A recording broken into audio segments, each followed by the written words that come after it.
closer than you think. It's not a tournament. It's what you don't see on TV. The cash is real. The stakes are high. They bet big. They win big. They lose big. High stakes live action poker. Live at the Bike. Watch it live on the web or play it if you dare at the Bicycle Casino right here in Los Angeles.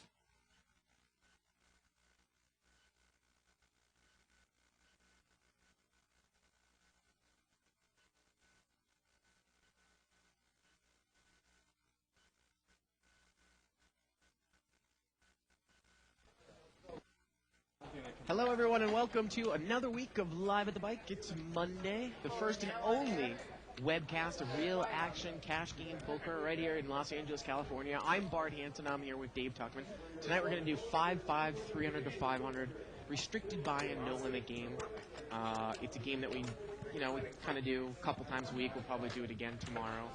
And they've got 8 new players on the table, Dave. That's great. So that is always nice to see because it will be fun to, kind of pick up on what people do and kind of give you a little story over a 3-hour course, right? Yeah, exactly. And anytime we can see the new faces, new poker players, it's great for the game. All right, let's head over to the table and let's get this week started out. Let's do it. Seat number 1, we've got Erwin.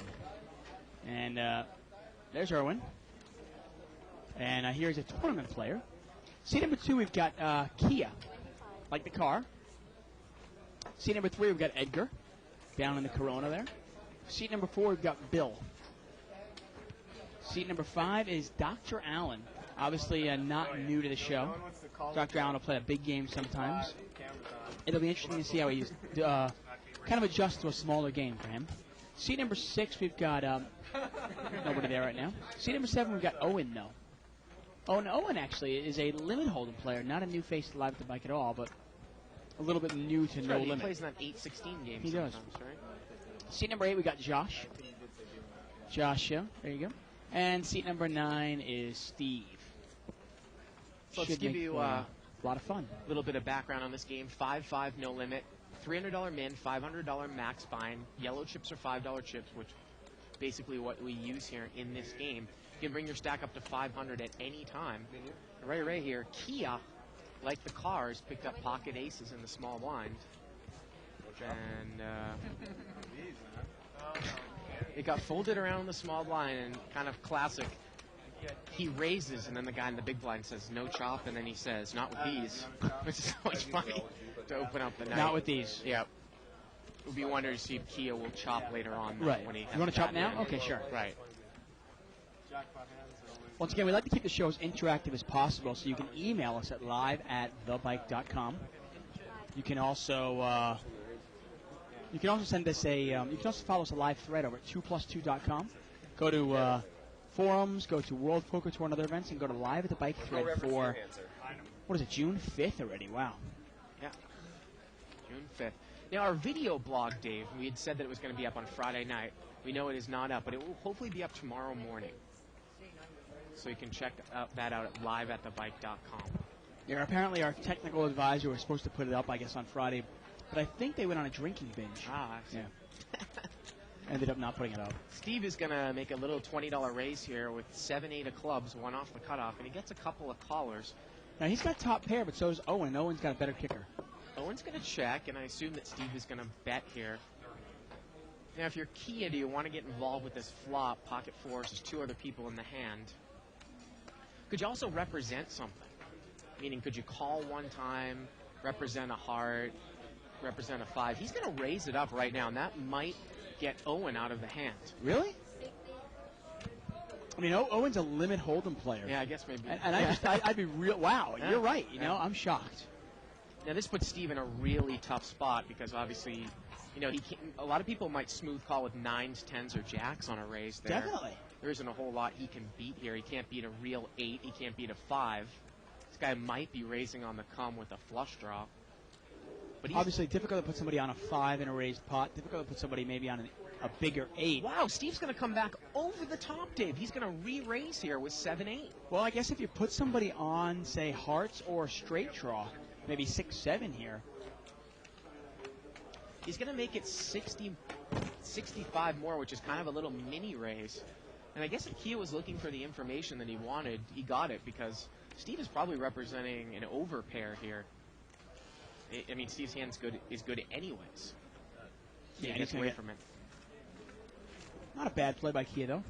Kind of do the ace-king tester and see if he was good or not.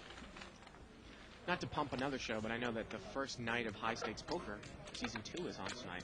Right. I know you're a big fan of that. Kind of a show that mimics Live at the Bike, kind of a copycat show. Copycat show. Of course, it is edited, and the commentary is done in post-production. Unlike here, where this show is live, and we bring this show to you every Monday through Friday from 7 to 10 Pacific U.S. time. Button's going to move over here to seat 4. Dr. Allen's got a king-jack suited here in the small blind. And this one might get chopped up here. Nope. Well, maybe some people are taking our advice and not chopping in no-limit games. And Oren calls here. A little raised by Dr. Allen. Oren calls the little suited connector here. Ace-3-3 misses both players. Dr. Allen's going to throw a little continuation bet, and he takes it down. Now, why not with a king high? And I got to tell you, if you're Dr. Allen, why would you chop in this game? I guess. You know, I don't chop in the 5-10 game. Sometimes when I play this game, I do chop. It's just, if the stacks aren't that deep, it's $10, and they're taking 50% of the pot out of it. I understand that, but in the sense that, to me, it's more often, I mean, if you're playing against somebody who's less experienced playing in this game. Especially if you've got a deep stack, and they have a deep stack too, Yeah, right? well, then definitely. Yeah. But even if you're small stack, oftentimes either, first of all, players play it really passively and they'll just give you the pot. Right. Okay, I'll take it. Second of all, a lot of times people will take it a little personal. And they end up losing. Huh? Right? Well, they'll end up losing. They go, you don't chop? Oh, fine, okay. So I'll call your small blind raise with 5 deuce off suit. Right, and then and the flop will come out king 5, king Right. 5-3, and they end up losing $80 in the pot. Now, Dr. Allen here is going to raise on the button. It got limped around to him. He raises with ace-8 offsuit here. He gets called by some high Broadway, and Steve is in the hand there. Now, if this misses, you wonder if Dr. Allen can take it down with a continuation bet. Well, Owen's got top pair, and like we said, we've seen him in 8-16. I don't think he's going anywhere. Well, it's funny. I mean, I was really surprised to see him lay down ace-8 just earlier. You wonder if maybe his no-limit game is starting to improve. He's bet $30 into an $80 pot here. Maybe not. And I think that's going to get it done. I mean, Oren's got king-jack offsuit here. Yeah, nobody's got much of anything.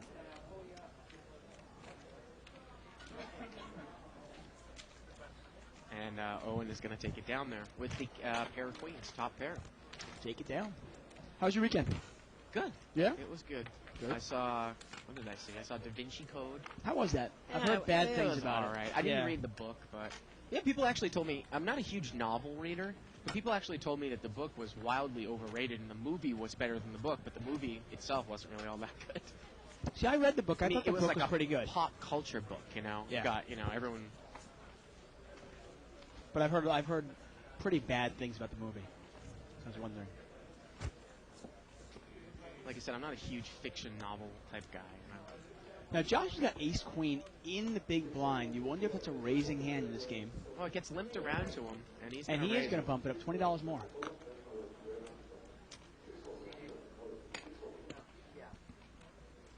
Dr. Allen's going to call. 6-7 offsuit. Oren's not going to get involved. Well, that's the hand I might call him a button there again to a blind Definitely raiser. $20 Yeah. more, Jack 9 of clubs. Why not? When the flop comes out ace-9-4 here, well, Josh has got top pair, and Dr. Allen is totally Right, with and it. obviously that's not the flop you're looking for with Jack 9. No. Remember, oftentimes when you're heads up in position against a guy who raises in the blind, you can sometimes actually call once with Jack 9 just to kind of see what happens, because the guy might not have raised. Some people in the blinds don't raise with ace queen or ace king. They might just raise with big pocket pairs, and obviously they're scared of the ace, right? I wanted to talk to you about a strategy, actually, because I've been kind of seeing this part of strategy. Let's say you get 6 or 7 limpers, right? And you're one of the limpers in late position, even on the button. And then somebody in the big blind raises it up. And everybody else folds. And it's heads up. But now you look at it, because there's so much other dead money in the pot, you're almost getting 2-1, plus you have position on the guy. Sometimes I call with some speculative hands because of all the dead money in there. Right. Limped around here. And six-way action. Ace, Jack of Hearts, King 10 of Hearts. Well, 8-8-5 here. Looks like Dr. Allen has outflopped everyone here with the Queen. If it checks around to him, I'm pretty sure Dr. Allen will bet this. From the cutoff.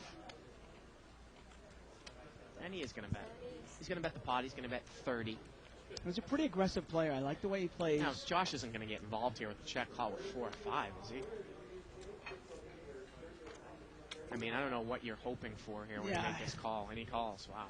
See, the problem with calling here is, even if you're trying to represent an 8, and I guess you could, I mean, theoretically, you could check the turn and then bet the river. So turn is a 3 of spades here. Josh checks. And I see this. Dr. Allen is going to bet this now one more time and probably take a free showdown. He bets 50.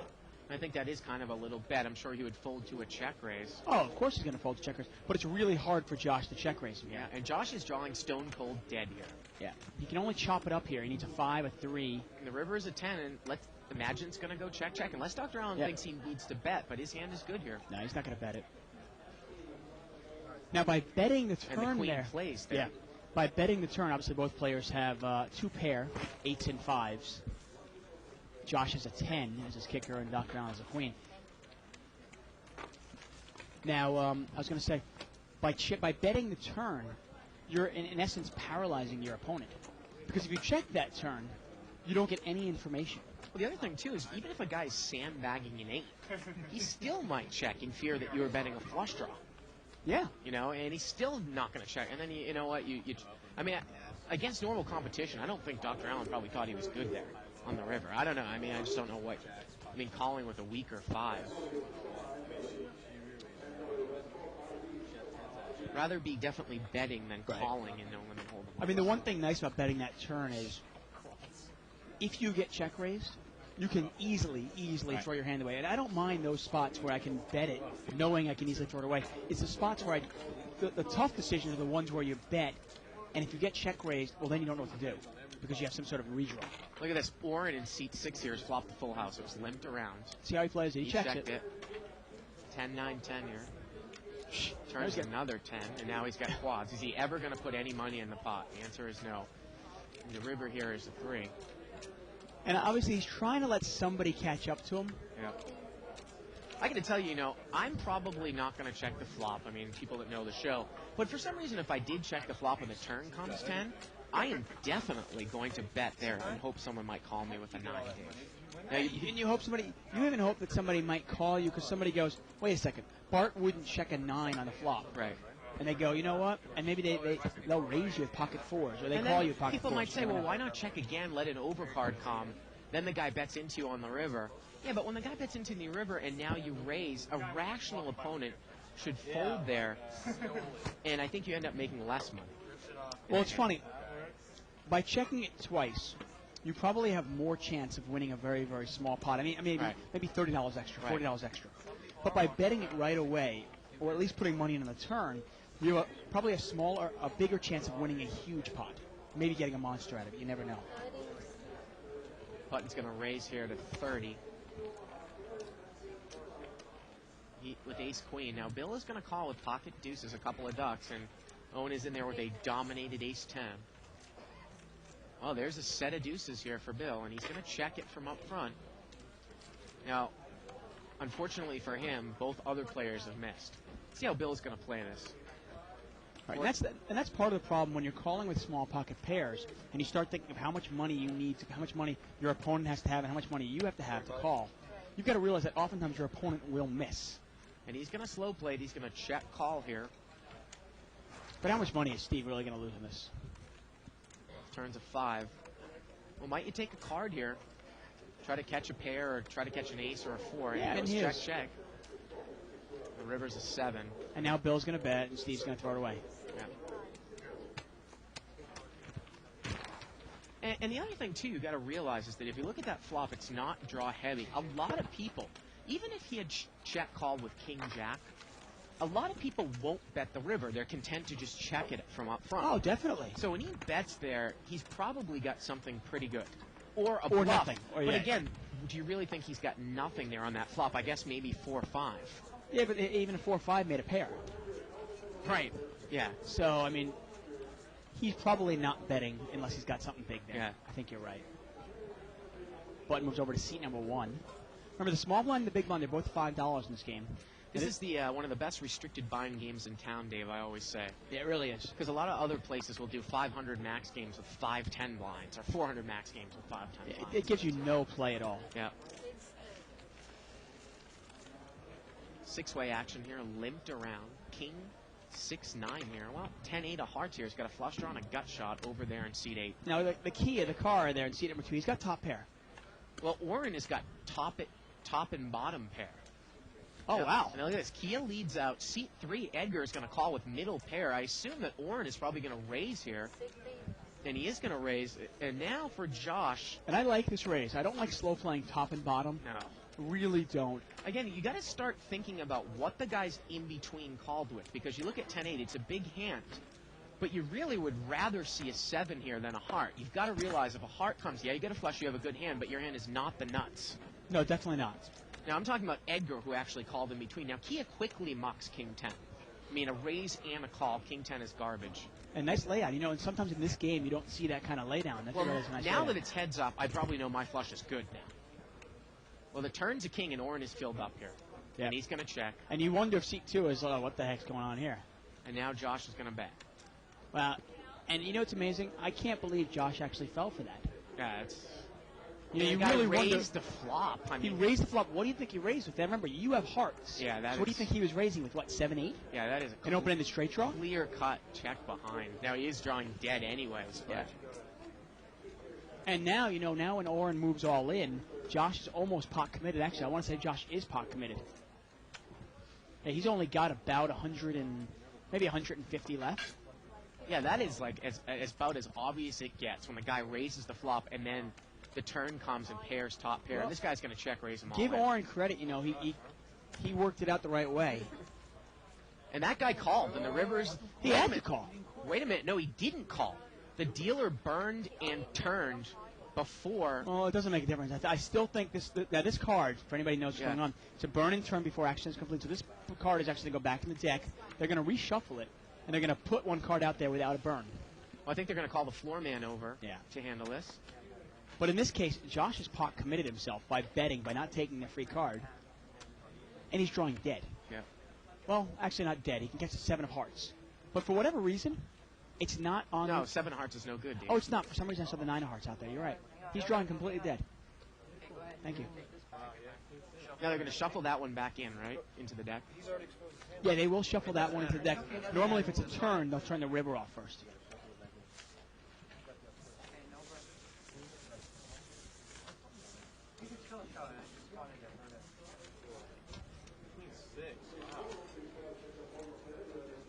And he actually didn't call, did he? No, he did call, but he realized that he realized that he's drawing dead. Okay. And she didn't even go the river, which she's supposed to do. Right. What a peculiar hand. Very strange. Obviously, Yeah. our dealers, if you play on the internet, Yeah. rarely do you see a mistake on the internet. Well, if the guy folk mucks his hand, does she have to No. throw the river? I don't think No? so. Okay. Even when that other king came, I'm like, one of them still has to have it. Wow. And C-Data is going to rebuy here for 500. First email of the night here from Justin Peachy says, I plan on being in the area the next month for about a week. I was wondering how can I make it into one of the 5-5 games? That's pretty easy, actually. Just come on down to the bike. Come on down pretty early. Come down like 3 o'clock or so. Sign up, and you should be able to get in. Now, remember that Wednesdays and Fridays are our bigger games. So the 500 game will probably either be Monday or Tuesday. But if you call up in advance, you can usually ask for the Plaza, ask for Bart, ask for myself or Donna. Find out what the game is and put yourself on the list. We had a little raise here. Yeah, the raise is actually by seat number 3, King Jack. On the button. Now, King 3 has outflopped him. Actually, no, I'm sorry. It was Kia. Kia that's on the button. Yeah, there you go. And With he's the King going to 3. bet.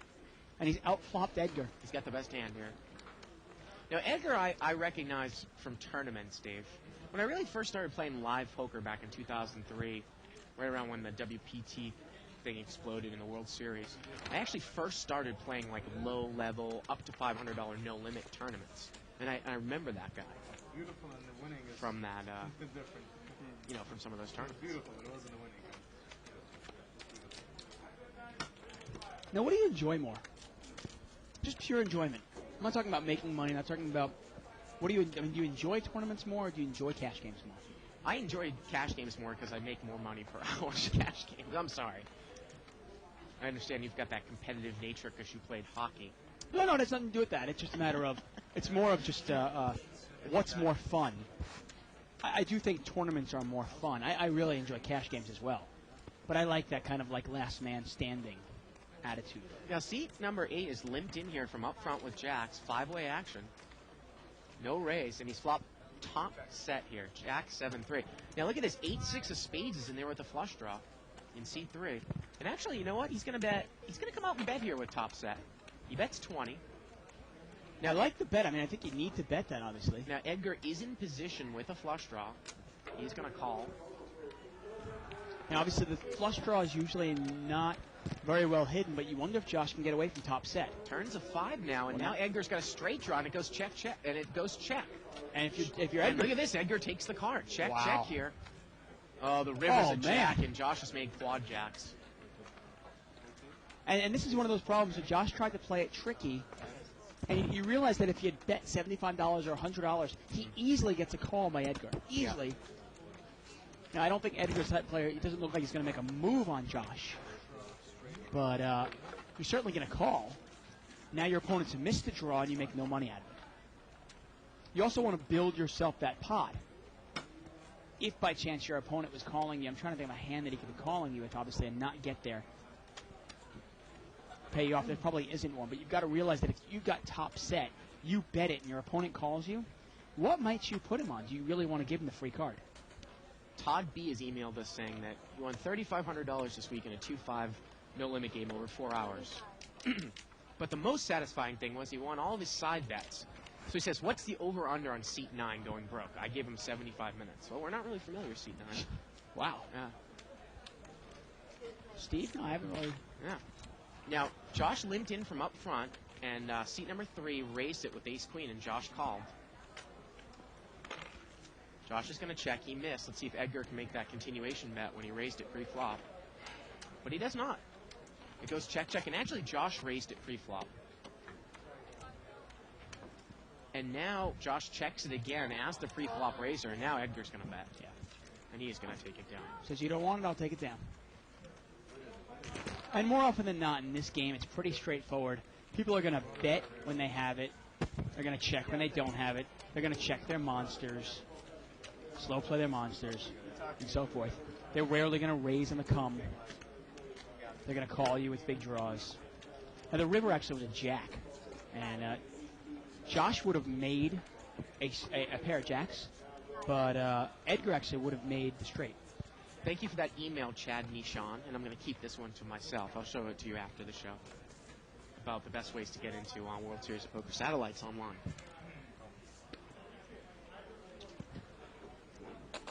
I actually tried 3 double shootouts on PokerStars this weekend, Dave. No luck. No, and it did not come close. Well, I mean, hey, you're not going to come in second Yeah. place every single time. Jack 4-6 here. It was limped around. We got bottom 2 pair here Yeah. for Oren. Oren's on fire. I mean, every single flop, he has 2 pair, full house, quads. And Oren checked 6-4, and Bill is just going to bet out as a bluff here with queen high. And he's lucky. You know, it's funny.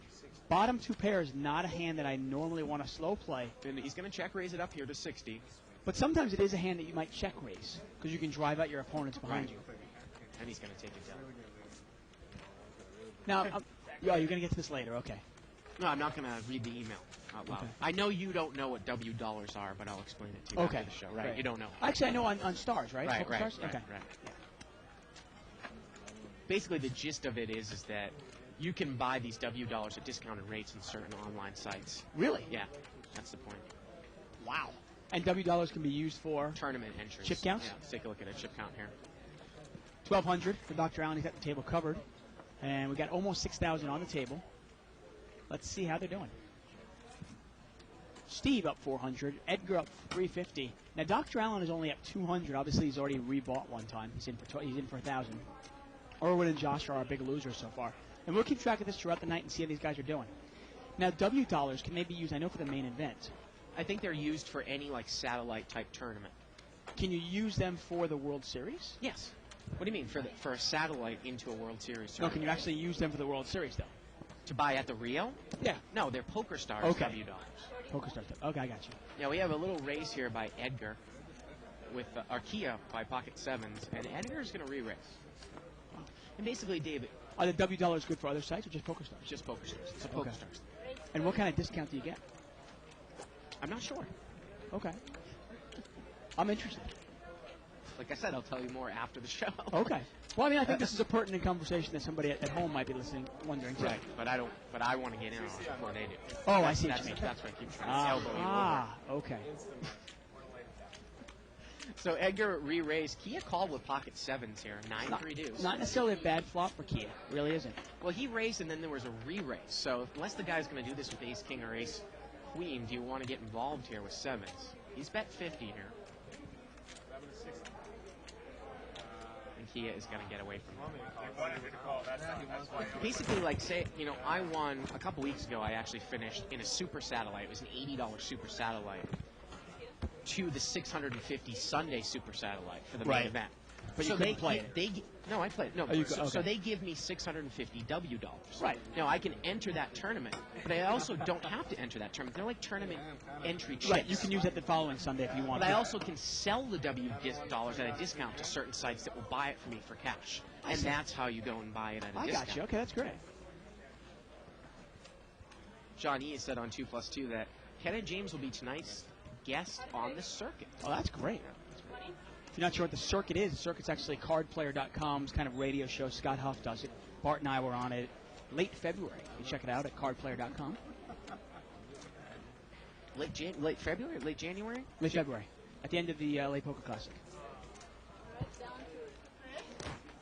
I know, time flies. Edgar's going to raise it up here with Ace-10. Owen calls with 9-10. And fortunately for Owen, he didn't hit a 10. 7-5-3 here on the flop, and it goes check-check. Turns to 7. Ace-10 is still in the lead here. Oh, and Edgar's made his ace. And is he going to bet it, or is he's going to throw a little $20 value bet in there? I think maybe you can get called by, pocket fours or pocket eights or something like that. Okay, that's interesting. Now, I'm curious. Let's say you start adding up those W dollars. Are they in your cashier part of the Poker Stars? Yes. They are. So you go to your cashier. Let's say you Right. cash in, play, cash, and then there's W dollars. Right, exactly. Okay, that's interesting. So again, you can go to some of these sites and buy W dollars for less. That's fabulous. That's great. But everyone wants to email us at Live at the Bike about it. If you know about this, let us know. I'm curious. Well, I thought I did a pretty good job. I want explaining. more. I want more. I'm just like a sponge. Okay, I want to soak up this information. Button's got Ace King here, and he's going to raise. Pretty straightforward. Hey, it makes it 35, and that's not a bad raise for this game. Sometimes we see that little $20 raise or even $25 raise, and that kind of just invites everybody in. But a $35 raise when somebody only has 400, that's not bad at all. And Kia's going to call with pocket sevens here. He's got 300 behind. Well, now he's calling a button raise, so I don't know if he's necessarily calling to hit his set or just to see the flop. Also, a lot of these players are pretty passive. If the flop comes out, say jack high, Wait a minute. it might go check. Dave, he's going to Wow, he's re-raise. raising this. He's You're going to right. re-raise. Now, I was going to say, though, I mean, if you want to play it like you have the best hand, you almost have to re-raise with 3 other limpers in between, right? Or you just play it like a Well, seven. you can play it like if 3 people call you. Let's say it goes 5-handed. You're hoping for a set. And now Josh is going to push over the top all in. Yeah. Wow.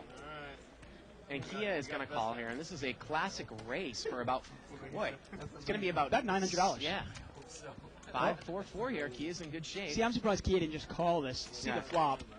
Now you can bet, obviously. Or you can even check and see what your opponent does. Turns a 4. Josh needs an ace or a king, and Not going to happen. forceful 7's going to take it down. Yep. The classic tournament race, and you see this a lot at this level. Yep. And unfortunately for Josh, he's gone broke twice now.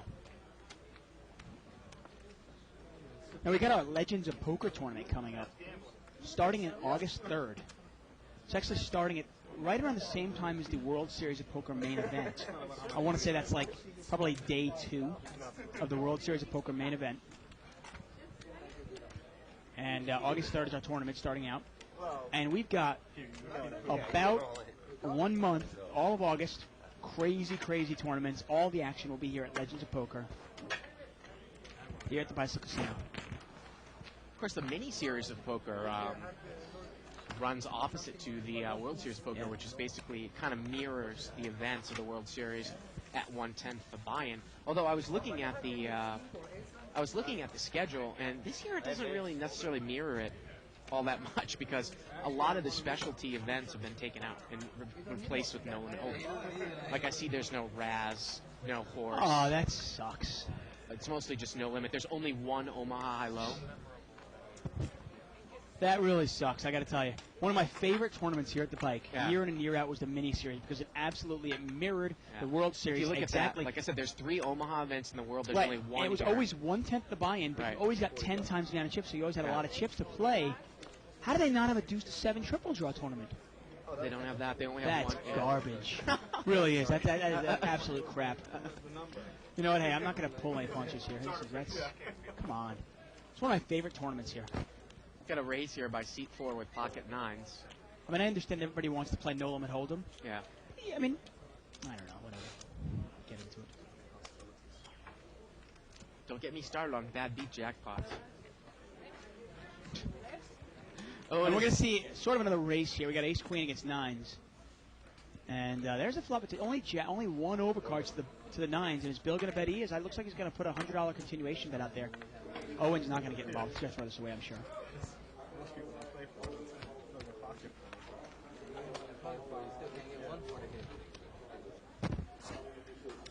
And apparently Kenneth James will be on the circuit with Joe Seabach and Yep.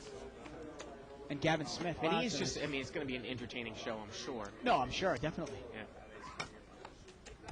Ken is really hot. I mean, does he have any bracelets? I don't think he does. No, he doesn't have a World Series bracelet yet.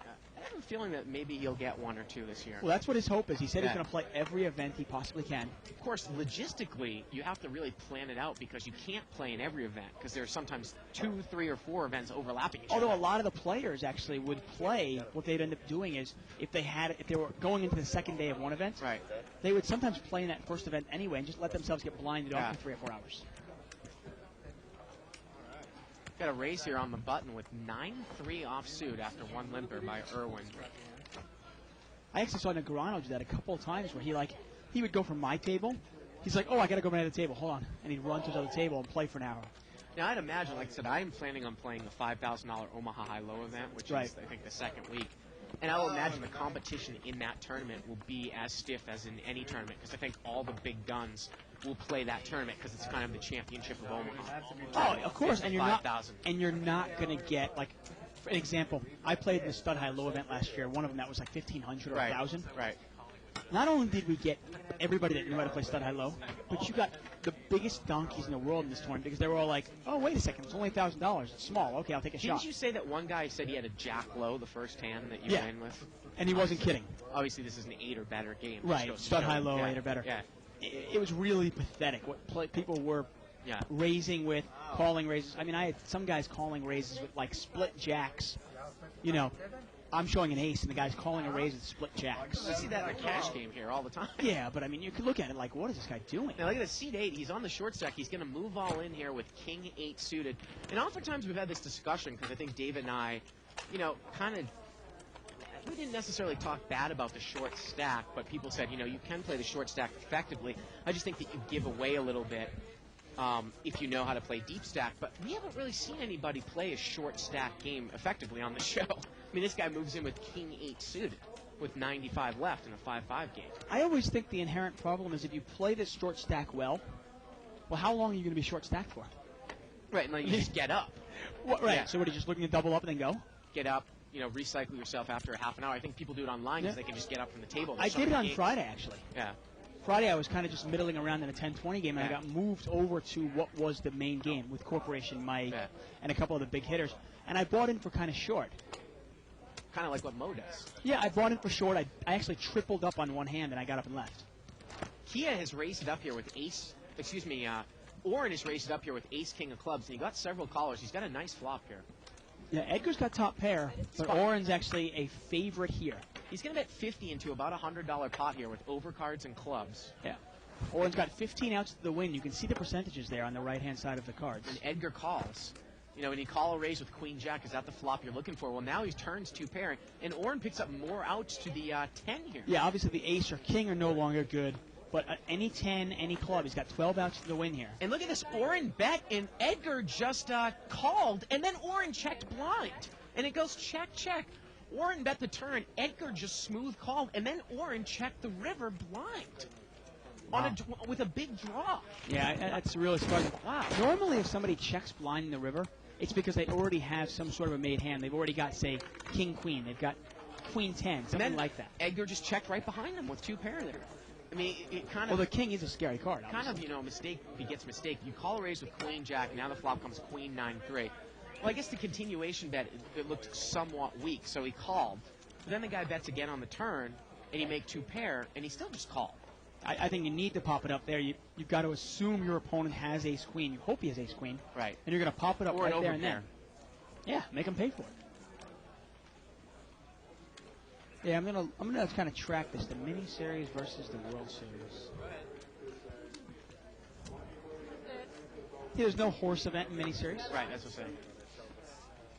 Dr. Allen and Oren here are going to play it heads up here between the blinds. Oren bets here on the 7. Dr. Allen calls with a gut shot straight draw. The turn is a 10. Oren's going to bet 50, and now he's going to take it down. But again, I just pointed that out to you. In years past, it did mirror the main event. Exactly. Yeah, but now It it's was always changed up a one little day bit. before, actually. Yeah. They always tried to do it one day before because they figured if you won the event in the mini series, you might take those winnings, fly down to Vegas, and see if you can win the actual World Series instead of the mini series. Email here from Rick, the Sleeping Giant from Dallas. He says, this weekend I played in a $2,000 restricted buy-in, no limit hold'em game. Each time I played, I'm amazed how much people slow play. I cracked aces, kings, and a set in 1 hour because people slow played their hands. One of the most valuable lessons I learned from paying attention to your commentary in conjunction with watching the games is slow playing is a very calculated part of the game and not an option to be used too often. Yeah. Little raise here by Josh. He made it 50 with pocket sixes. And you got some interesting hands out there. Wow, I'm shocked that Dr. Allen is calling here because Josh hasn't bought in for any more. I mean, Dr. Allen has called 50 Jack Nine of clubs. The guy has pretty much raised himself all in. Yeah, actually, he basically is calling it all in there. And Oren also, he overcalls with 6-7 and diamonds here. Well, Oren's outflopped everybody. And Oren's going to bet it right out. And Josh is calling. Josh calls all in. Josh has one out, by the way. Either that or running straight cards or running... Actually, straight cards aren't. Just chop it up. Yeah. He gets running hearts. One out to the 6 here. Turns an ace. River's a king, and pair 7's going to win there. Yeah, not surprisingly. I'm surprised that Dr. Allen, again, this is kind of a smallish game for him, but you're not going to be calling $50 raises with a guy who only has a 90 total with Jack 9 clubs. Yeah. I mean, there was a guy I was playing it earlier today, actually. Playing in a 5-10 game, actually showed up early. Kind of my new poker schedule I'm kind of form out here. I told you, I think you needed to play more. I mean, you asked me, you kind of had a little bit of a rough month. I actually turned my month around into positive, a good amount of positive last month, but I just didn't think you played that much. Yeah, I had a decent run the last 10 days of May. Yeah. But at the same time, I have to agree with you. I did not play enough. I looked at my total hours, and it was... Was it like 60? It's about 65 hours in May, and that's just not enough poker. I mean, in May was a 5-week month, so I'm trying to put in about 120 hours into the 5-10 game in a 4-week month. Yeah. Well, I actually sat down during lunch today and kind of formulated a new poker schedule for myself, where I'm going to be getting in at least 25 hours of poker in a week. Okay. So try to shoot for 100. I'm shooting for 100 hours a week of poker. And obviously, 100 hours a month, and while I'm during the World Series and so forth, I'll play a lot more. 5-way action here, limped around. Jack 9-9 here on the flop. Yeah, nobody's got a jack or a 9. Now there are, well, no, nobody's even got a straight draw. Irwin's got the best hand here with 5s in seat 1. He checked it again, and now Bill is going to come out and put a little semi-bluff in here on diamond draw. And Irwin's just going to give it up. Yep. No fight there.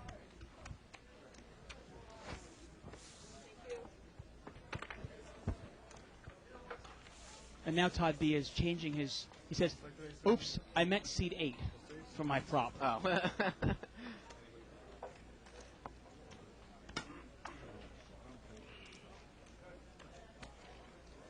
And according to Todd B, he says, "By the way, I just won my $80 super satellite.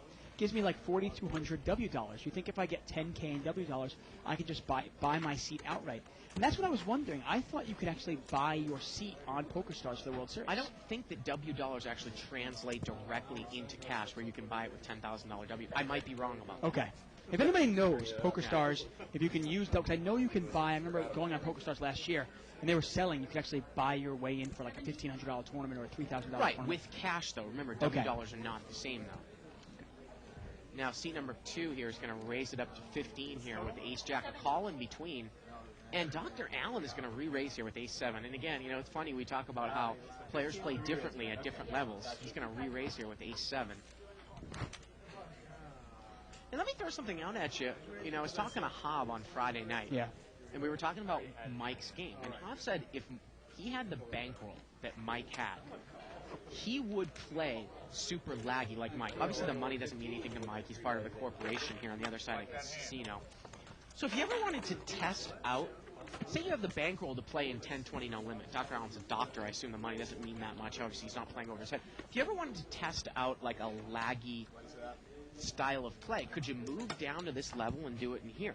It's tough to though because it's a restricted buy-in game, which inherently makes it a different game Right. than a 10-20 game where it's unrestricted. In this game here, oftentimes you're facing people where you can't bluff them out because they're already pot committed. Well, I mean, sometimes you run into that when people buy in short in the 10-20 game as well. Right. Limped around here. 8-3 deuce, rainbow on the flop. Doesn't look like anyone has any part of this. Well, seat 2 is open-ended, and he's going to bet it, and I like the bet. I really do. Rainbow board out there, why Yeah, not? he's got the top end of the straight, a 6 or an ace come. He has the absolute nuts. And seat 1, Irwin is going to call with a pair. And if Kia keeps betting this, I don't know if Irwin can really take any heat, and he's got bottom pair. Yeah, Kia's going to bet here again.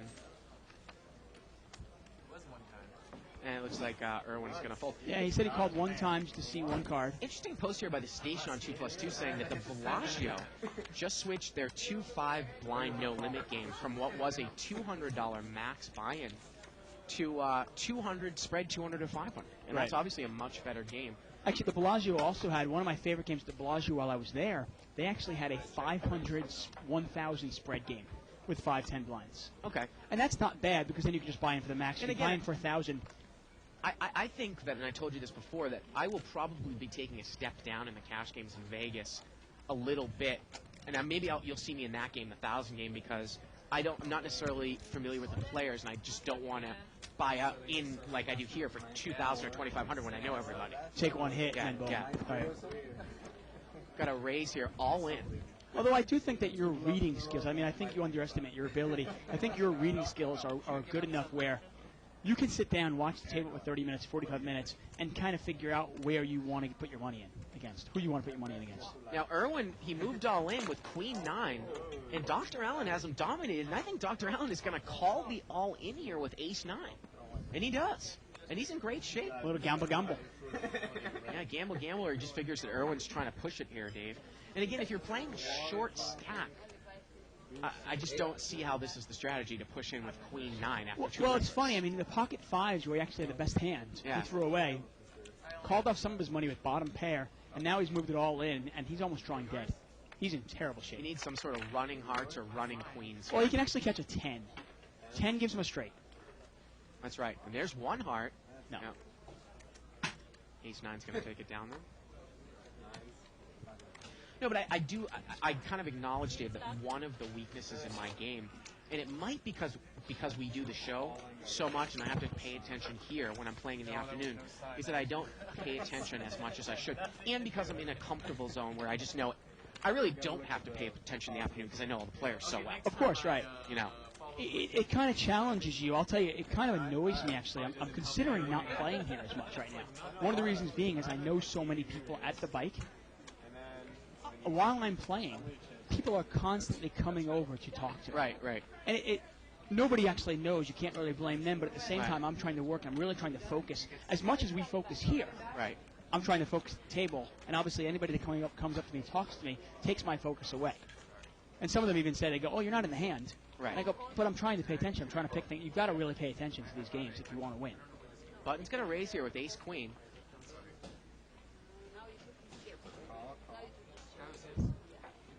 Yes, Isaac, this is you. I'm talking to you, okay? I was trying not to be rude. Just figured I'd put it out there. So, you know, it's funny here. I'm hearing people say everybody's kind of apologizing now. And it is really, the funny thing is, it's not like anybody would know. But it is the truth. If you want to succeed in a no-limit game or any poker game, you really need to be focusing 100% on the game. Now, Owen's got pocket eights here from up front. He is going to call. And you notice that Kia likes to raise on his button. Now, this time he actually has a real hand. Nice flop for him. Now, Owen, is he going to get in trouble here with facing one overcard? And he is going to bet weak here. He's going to bet 30, kind of inviting Owen into the hand. And I actually don't mind the play here because unless Owen has a 7, you might induce him to call with a weaker holding here. You're not And if necessarily he's got a scared 7, he's that not going much. to get anyway anyway. Right. You're not getting scared that much. He's actually building himself a Of pot course by not. the weak bet here. Now, the only card that can come up that can scare you is a king. That's it. Turns a jack. If this guy was taking one off with, say, king, jack, or Yeah. something like that. Owen checks, and look at this, Kia bet 60, and Owen immediately check raises him all in. And I would think that Owen has 7 the way that that went out. I mean, he jumped out of his seat, and he's like, I'm all in. But Kia's going to call. Now, obviously, Kia would be up behind the queen jack here as well. Unbelievable. River here is an ace. And Owen, And yeah, Kia's going to take it down. He takes down about a $500 pot. Nice, thanks to the gift. And that's 2 hands in a row now. Kia's won. now, the only thing that you have to watch when you sometimes are making weak bets to build yourself up a pot, a guy might make a move on you because he thinks you're weak, and that's what happened Right. there with Owen. Definitely. You know, Kia throws in a nice pot-sized bet on the flop. Owen might just fold. But he actually induced him to come over the top, which sometimes is kind of screwy because you can't beat a 7, and Owen might have played it in the same way. He might have check-raised He all in probably on the would turn. play a 7 the same Right, way. right. So we got a couple people that have said that you can actually buy in for smaller World Series of Poker, smaller events with W dollars, but not necessarily the main event. Really? Yeah. And apparently that there was some deal struck up with someone where some of the preliminary events are going to be televised. I'd heard that there weren't going to be any. But I think ESPN's making a huge mistake if they don't televise some of the preliminary events. Well, they and were I'd be gonna- shocked if somebody else, another network, doesn't swoop in there and buy up some of those preliminary events. well, yeah, but I think they're they have the great. rights to it. I mean, actually pay ESPN to get the rights. Well, I mean, if ESPN's not going to show them, well, somebody should, because I think they're great little ratings getters, especially when you're talking about all those cable channels out there. Now, Josh is going to raise it up here. He's got pocket rockets, a call here by seat 1. And the button's going to call with Jack 10 off suit. And Josh has made a nice $30 raise here. It's pretty much the same raise he's done all day. And Owen is called here with 7-10 off suit. So we're going to see about a $120 pot going 4 ways with a $30 pre-flop raise by Josh with pocket aces. Well, 10-8-6 now look at this. Irwin here has flopped straight. Yep. He called the raise with 7-9. 2 people have top pair. And Owen has an overpair with a gut shot. How about Josh? Josh got aces. Edgar also has top pair. Oh, this is gold mine for Irwin here. You can see the strong favorite he is. And look at that quick $100 bet. Hey, look at this. And he's going to immediately move all And in. I don't mind the play there because I think you think that Josh might have an overplayer here. I like the play. I really do. I mean, if anybody does have diamonds behind you, you want to make them pay for And it. there's no way Josh is going to get away from this. I just don't buy it. Not at this level. No, I don't think so. But should he get away from it? I mean, he's Maybe. got 2 black aces. Maybe. Well, I don't know. I mean, it's probably 200 more, and the pot is going to be about 450. So he's going to get about 2.5 it's not to even, 1. It's not even 200 more. It's like 150 more. Well, that's what I'm saying. You probably Yeah. shouldn't get away from it. And he did call. Oh man, you had this. And poor Josh, man, I got to tell you. It's over. Yeah, that's it. Turns of 4, rivers of 4. Running force. Remember, we say you shouldn't get away from it. If you have aces there are a lot of other things that you can beat. You're telling me that Irwin wouldn't make that same play with ace 10, or if he smooth called with pocket Oh, jacks? of course he would. No, you're right. Jacks, queens. Yeah. He might even make that move with, say, ace, jack, of diamonds. King, jack, a diamond, something like that. Now, the funny thing is, if Josh had the ace of diamonds in his hand, Yeah. you can be that much more sure that your opponent is not doing it with a draw. Right. But without the ace of diamonds in your hand, your opponent could easily have overcards with diamond draw. When I let it down, when you So anyway, I think sometimes that's just overhead. You've got to call, and it's what are you going to do? ESPN, from what I'd heard, is they're definitely going to televise the $10,000 circuit events, which actually interest me less than some of the World Series of Poker preliminary Of events. course they do. Yeah. The 200-person fields, The Reno or... You know what? Harrah's. kept that a secret. There's a million companies out there now that have poker tournaments. Okay, you've got the Borgata, you've got Commerce, you've got the Bicycle Casino, you've got, there's so many places out there. Harrah's absolutely, they seem to have no respect for anybody else in the gaming field. Absolutely In astounding. terms of their scheduling, you mean? Yeah. If you notice all the tournament schedules, if anybody wants to check out 2003 and 2002 and even further back, Nobody ever conflicted with each other, they right? never tried to. There was kind of an air of respect. Like Commerce Casino had their tournament here. Okay, you guys have yours. Then we'll have ours. Then Hollywood Park will have theirs. Then the Borgata will have theirs. Then Vegas will have theirs. And there was never conflicting. Well, Harrah's has come in and said, you know what, screw it. We're going to do what we want when we want. I got the true stuff. Josh is pushed in here with King 9, and it looks to be the best hand here. Yeah. Oren's got Queen 8. Owen has 7-10 of clubs. I don't know what Oren is thinking about here. Well, he's got second pair. But, Josh has committed 200. And look at this. He's pushed 200 into a $20 pot. So maybe Oren was thinking the guy was on tilt a little bit. And that is a little bit of a tilt bet. Yeah. Obviously, only going to get called by a hand that can beat you. So anyways. You look at Legends now. Legends has always been, for the last, umpteen years, Legends, Bicycle Casino, has always been the place to be in August of every single year. We have all the big names here, Doyle Brunson, Phil Ivey, you name it, they're here. Well, now the World Series is actually the main event is actually going to be conflicting with the first week of Legends. Right. It's ridiculous. And the point I was making with Go ahead. PokerStars, the smaller events, is I think they try to allow you to buy into the smaller events that are going to be televised, because that's the point, because I think you need to wear their apparel. Because for a while they were saying, no, you can't buy into smaller events because they're not going to be televised. There's no point. Or we're not going to do satellites for the smaller events. But I think that has changed a little bit. That's interesting. Now, Allen is going to raise it up here with King 8 offsuit, and Josh is going to push all in. He's going to push all in here with Queen Jack offsuit. And Dr. Allen here is ahead, but he makes the fold. Thank you for the link, KevMap, into... Yeah, you do have to be a Silver Star VIP Club member of PokerStars, which means you have to play the minimum some amount of cash games, I think, too. Well, this is with our new PokerStars VIP Club. You can use your frequent player points. That's not the World Series. That's not W dollars. No, it's not, but there's also... You That's can what I'm also looking use for. W dollars to buy in as well. Can you? Okay. Oh, here it is. To use W dollars, please email. You're Right. welcome. Okay. Frequent player points, man, you've got to have a lot of those to get to one of those events. And there it is. You may also buy into these televised events using your W dollars, Right. provided you are a Silver Star VIP Club member. Limped around here 4 ways. Jack 9-5 here on the flop. Now, Edgar's got Queen Jack. And Seat 8 is going to lead out here with Jack 6. He's in kicker trouble here, Dave. And you wonder if he's going to commit. This is going to be funny. Because Edgar's going to throw a little mini raise, and is Josh just going to move all in with Jack 6? And can Edgar call? And that's exactly what has happened. A bet, a mini raise, and now can you call a guy on tilt here with Queen Jack? But this guy has done this. He hasn't shown down the hands the last 3 times he's pushed. Yeah, you know what, though? When a guy's lost 2 buy-ins, 2.5 buy-ins already, and he's pushed 3 times in a row, I probably call with Queen Jack here. I really do. I just think there's just too much this guy could have. And I feel like, you know what? I probably call. I love... He's also in the blinds, remember, too. I just think there's a lot of value in capitalizing on people that are on tilt, and especially at this level. Not only is he on tilt, though, but remember, he's in the blind, so if he's doing this with any jack, you beat a lot of jacks, whereas if he was in the field, you figure, well, he's not going to have Jack 5 or Jack 4 or Jack 3, because that's out of his range in the field. but he's in the blind and it was limped around. Yeah, there are a lot of hands he could have here. I mean, he might even be doing this with a 9. He could be doing this with 10-8. He could be doing it with Queen 10, all of which you're a big favorite over. I mean, I think I call this. I really do. Now, if Josh wasn't tilting and hadn't lost 2.5 buy-ins, there's no way I make this call. Right. Queen Jack is in the muck very quickly. Josh could pick up running spades here. He could catch a 6 to chop it up. Now he can catch an 8 or a 6 to win. And the river is a 6, and he makes jacks up on the river. And not much you can do there. I mean, you got your money in with the best of it. You know, you got your money in with the best of it, and you sucked out on him. Nothing you can do. That's poker. Happens to the best of us. Made the right call. Yeah, exactly. Yeah, I mean, we watch a player, Yoshi Nakano. Sorry to interrupt you. We watch a player, Yoshi Nakano, one of the really great cash game players out there.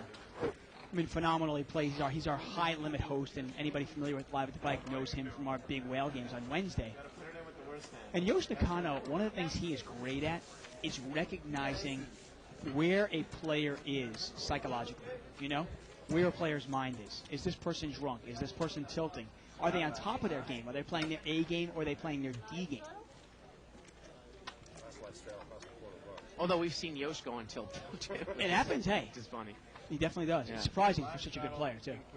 You know, because I'd seen it. Somebody emailed us sometime last week talking about, or I think actually, you know what I was? I was watching one of the archives from April 26th over the weekend, kind of, you know, Dave, we were both reviewing that for certain reasons. Hashing through some of the old stuff. And, you know, someone had emailed us that night and said, kind of surprised that you guys say that players who play at this level, which was the 25-50 game, would ever go on tilt, and how you would factor tilt as a reason why to call or fold, and it should be irrelevant. And we've seen it, and Barry Greenstein read in his book here as Josh flops trip 5. And he also said on Live at the Bike that most of the money won and lost in poker is through steaming. Who said this? Quote, unquote, Barry Greenstein on this show in August. And it got checked around here. The turn is a 9. And Josh now has a flush draw and trip 5s. Now, the funny thing there is that if I was Josh and I was playing like a tilt-esque, I probably would have just thrown an overbet out on the flop and tried to get called by a jack, right? Oh, yeah, well, somebody already just saw your Jack 6 play. Right. No, I agree with you. Now, you've got to understand, obviously, more often than not, a lot of the players we play against are pretty good players. Right. Now, obviously, there are weak players out there. And I think we're going to get another chip count here. 6,500 on the table, 1,200 for Dr. Allen. Kia's got 1,100. Let's see how they're doing.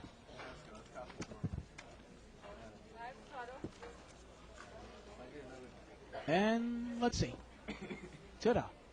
There it is. Kia up $600. Steve up $450. Oren up $400. Josh, our big loser, he's down $850. And if he didn't suck out there, he'd actually be down closer to $1,500.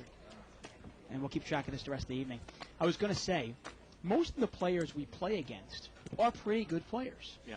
And on any given night, is there really an edge when you say, well, this guy knows how to play, this guy knows how to play. What's your edge? Well, what it is who can keep control of their emotions and who doesn't tilt off. Who doesn't make a mistake and throw away $300 or $3,000. Limped around here 7 ways, and it's a straddled pot, which means the pot is 10 times 7, $70 pot here. Now, it looks like Owen's got king-queen here. He's got top pair, king-5 deuce with a couple of diamonds. Bill has a flush draw on seat 4, and Bill is going to bet right into it. He's going to bet a little about the pot here with the flush draw. Now, I don't think Owen's going to go anywhere, but remember, if you've limped in here, sometimes it can be a tough call in deeper stack no limit with king-queen offsuit here on this board against a good player. But he is ahead here with king-queen. The turn's a jack. That might be one more hand you can't beat if you have king-queen, which would be king-jack. Yeah, definitely. I mean, right now all you really can beat are diamonds, but in this game there are some weaknesses. And look at this. Yeah. Owen is going to move all in, and I don't mind the play. If you think your king-queen is best, that's the way to play it. If you don't, then throw it away. I just don't want to call. That's for sure. So Bill bet. Owen moved all in, and I think it's another 140. And I think he has to call Bill again, doesn't he? Call. Yeah, he's getting about 5 or 6 to 1 with one card to come. And he's a 4-to-1 dog, so the price says call. Yeah. Pot is about 500 or 600, about 120 to call. And this game, I'd say no limit hold'em is, it's a lot of instinct, a lot of psychology, but this is the part of the game that's pure mathematical. All it is a math question for you. Obviously, you're behind. Obviously, your opponent probably has a king. You need a diamond and a diamond only. Yeah, it's about a $540 pot, 120 to call. So he's getting about 4.5 to 1 on his money, and he's a 4 to 1 dog. So Pretty close, yeah. he should call this. Whether he wins this or loses it, it's irrelevant, right? Of course, you have to start going through the range of what the other guy would have. And right now, I think, obviously, I mean, is there any way Owen's got ace jack of diamonds here? well, obviously, if he had a set, you'd have 2 less outs, but Right. he's trying to do the math out in his head. And in a restricted buying game like this, I don't mind gambling up a little bit, because if I can get a big, deep stack, well, then I can really take control of the table. I don't mind gambling 140 to try to win $600-700, and he's going to gamble it up here a little bit. He's a little, Needs a diamond. yep, and not going to come. Nope. It is a good call, though, by Bill. It really is. This time he didn't win it, but if he does that every single time, he will be a winner in the long run. Email here by Boston, and he's been on he actually did some Where's he commentating been? on the show. He said, "Did you guys hear Gabe Thaler on the circuit?" And yes, I did. I'm not sure if you listened I to actually it. did, yeah. He and Seabach were talking about buying short versus deep and how buying short is better to prevent the advanced players from eyeing your stack and licking their lips.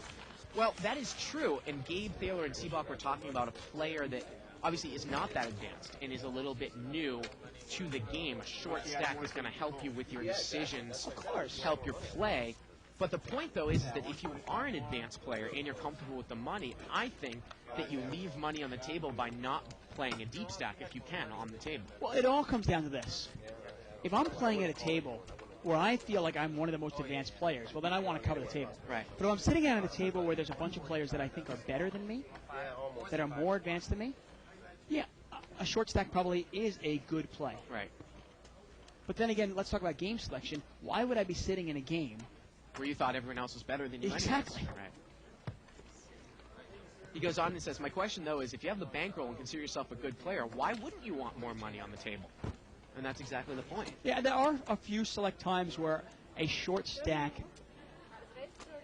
is an advantage. And not an advantage, it's more of a strategic play. Right. We'll get to that in a second. It's limped around, and Kia is going to raise it out of the big blind 30 more with ace-queen.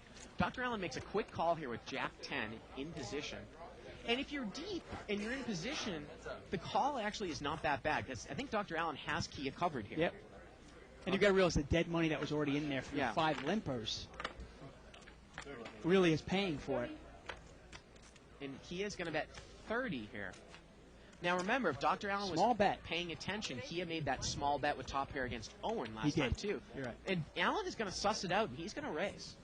And this time, Kia folds. And you wonder if Dr. Allen is actually paying attention to that, or he just viewed this as a weak bet. Right. Because I got to tell you, sometimes if I was on this game and I felt comfortable, I might not have seen the little hand between Owen and C2. I might not have been paying attention to the fact that that guy had bet weak with Queen 7-7 out there, and he had Ace-Queen. Could he have been doing the same thing here with Ace-King betting weak? Obviously pointing out the value of paying attention to hands that you're not even playing. Right. Now, I'll give Kia credit for the fact that at least he's betting small when he hasn't made hands and nothing at all. We see the problem sometimes somebody will bet $30 and they've got nothing, and then $100 and they've got something. And that obviously gives away a lot of information.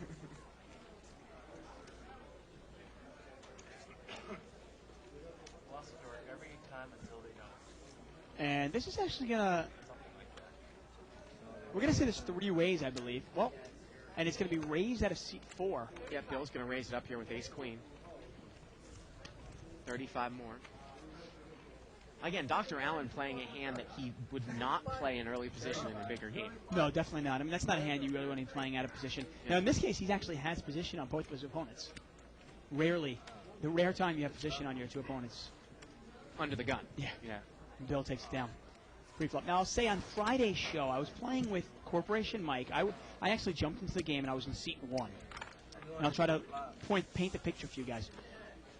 Now, Corporation Mike was in seat 7, and there was another guy named Mel in seat number 9. Now, Mel is an independently wealthy man who likes to gamble. He has lots of money, but he's not a bad poker player. He actually knows what he's doing. But he's also one of those guys that he's there just to keep Mike in check. Yeah. He'll call all of Mike's raises.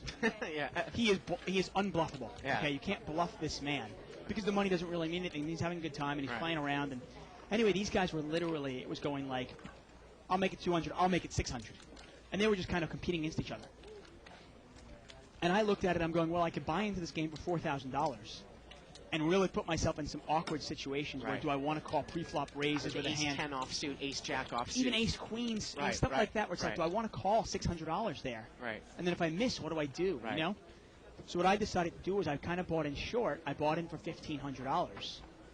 Actually, I bought in for $1,400 into a game, which is very short. And I basically told myself, if I get a big hand pre-flop, I'm going to kind of slow play it, let them bet, and then I'm going to trap them and move all in. The same case, if I see a flop and I get a big hand, I am going to really trap and kind of just move all in right away and take all of the decision out of it. Steve is going to raise it up here with ace king. Kia calls with ace 5 of diamonds, and Dr. Allen's in there with king 3 of diamonds in the big blind. Well, there's the ace. Now, is Kia going to get into trouble here? Nobody has a spade. I mean, this should be an easy hand for Kia to get away from. I mean, obviously, you can't beat a real ace. And you can't beat spades. I mean, That is not the flop you're looking for with ace 5 of diamonds. no, that's an ugly flop. Now, you know I'm not a big fan of that hand, but it looks like Kia might be deep enough where he actually could make that call with ace 5 of diamonds against Steve. Yeah. Not on the flop, pre-flop. Now he makes the call here, unless he's going to represent a spade. Well, that's the thing, is he calling to set up something? And Steve's going to continue betting here. It's always a tough spot to be out of position with a hand like that. Sometimes you still got to, you have to be aware, like, if I make this bet, and I would bet here if I'm Steve, I'm really looking at Kia to see if it looked like he flopped a flush. Yeah. Because now if the river comes blank, you might throw a little blocker bet, and if you get raised, I think it's an easy fold, because this guy might have flopped a nut flush here. Oh, wow. Look Oh, at that. look at this. Kia hits 2 pair. And I put the bet out here anyway because I don't think Kia can raise Necessarily me raise. unless he has flush. Right. Unless he's flush here, he cannot raise. I don't think. Yeah, and just a call, and that's Right. what we're talking about there.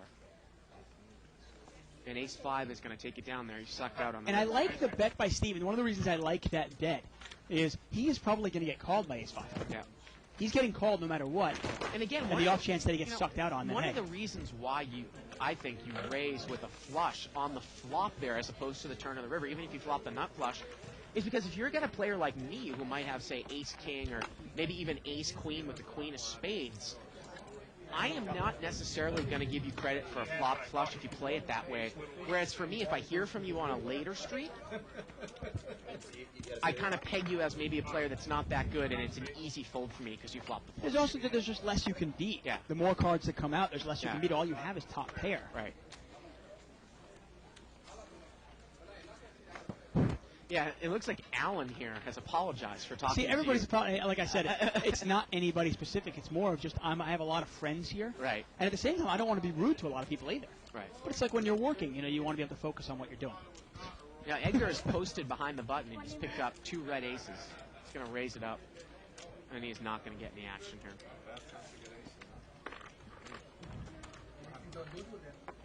I'll take my chances. I'll take my chances. Anyway, so playing short like that, buying in short, it's not a strategy that you'll see Bart and I use very often. But once in a while, I do think it can be used. If, let's say you're in a really, really crazy game. And you're in a game where a couple of people don't care about the money, and you don't want to be pushed to the test. Let's say you buy in for $4,000 or $5,000. A player like Corporation Mike, or especially this guy Mel, who's never actually been on the show, they'll put you to the test for all your money. And obviously that's real easy to do. Now we got pocket aces for Dr. Allen and ace queen spades here. Wow. For Owen. Now obviously nobody has problem calling their money off or moving in with the nuts.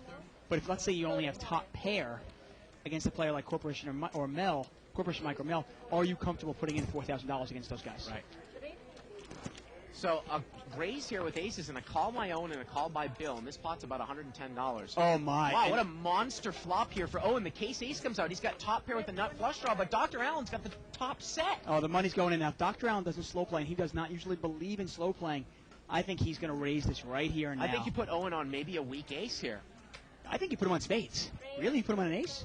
You have a set of aces. How can you put him on an ace? Because I don't think Owen bets spades there. I think it's just that case, and he's going to raise it up right now, 50 more.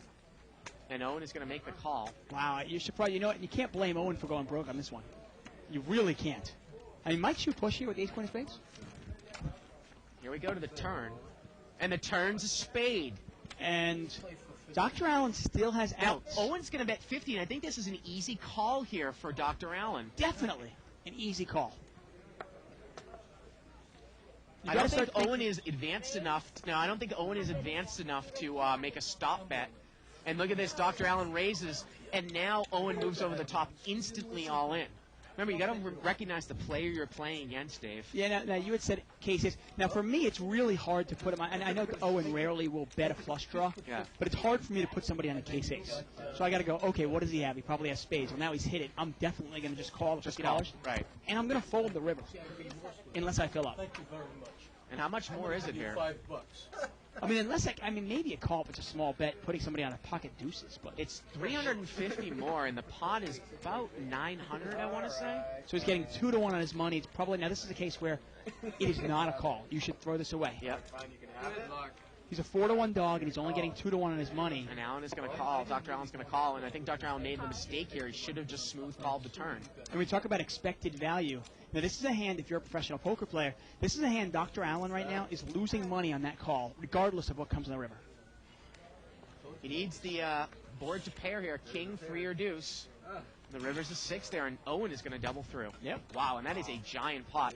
Close to $1,300 to $1,400 there, Dave.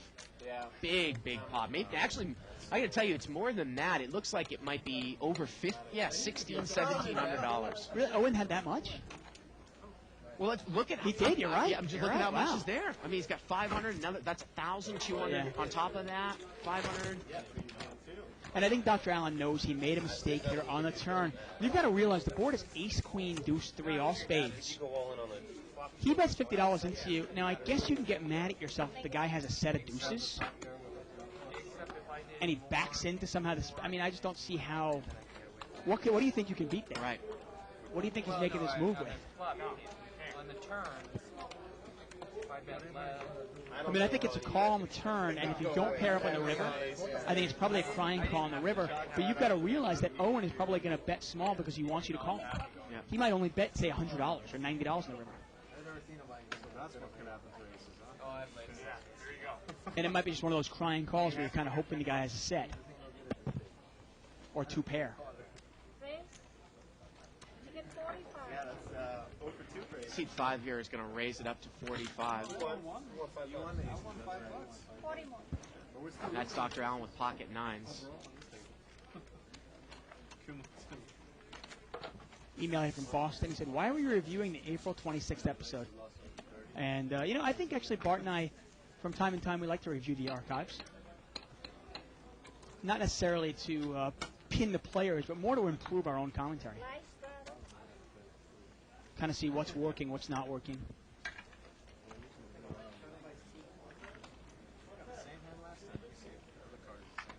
Email here from Gregory Riviello. Riviello talking about Yosh making the final table at RingCon, and that might be one of the World Series circuit events, which might be televised. But Yoshi's actually been on fire in tournaments. Yeah. Well, I mean, he almost got to the final table, not the TV final table, but the final table.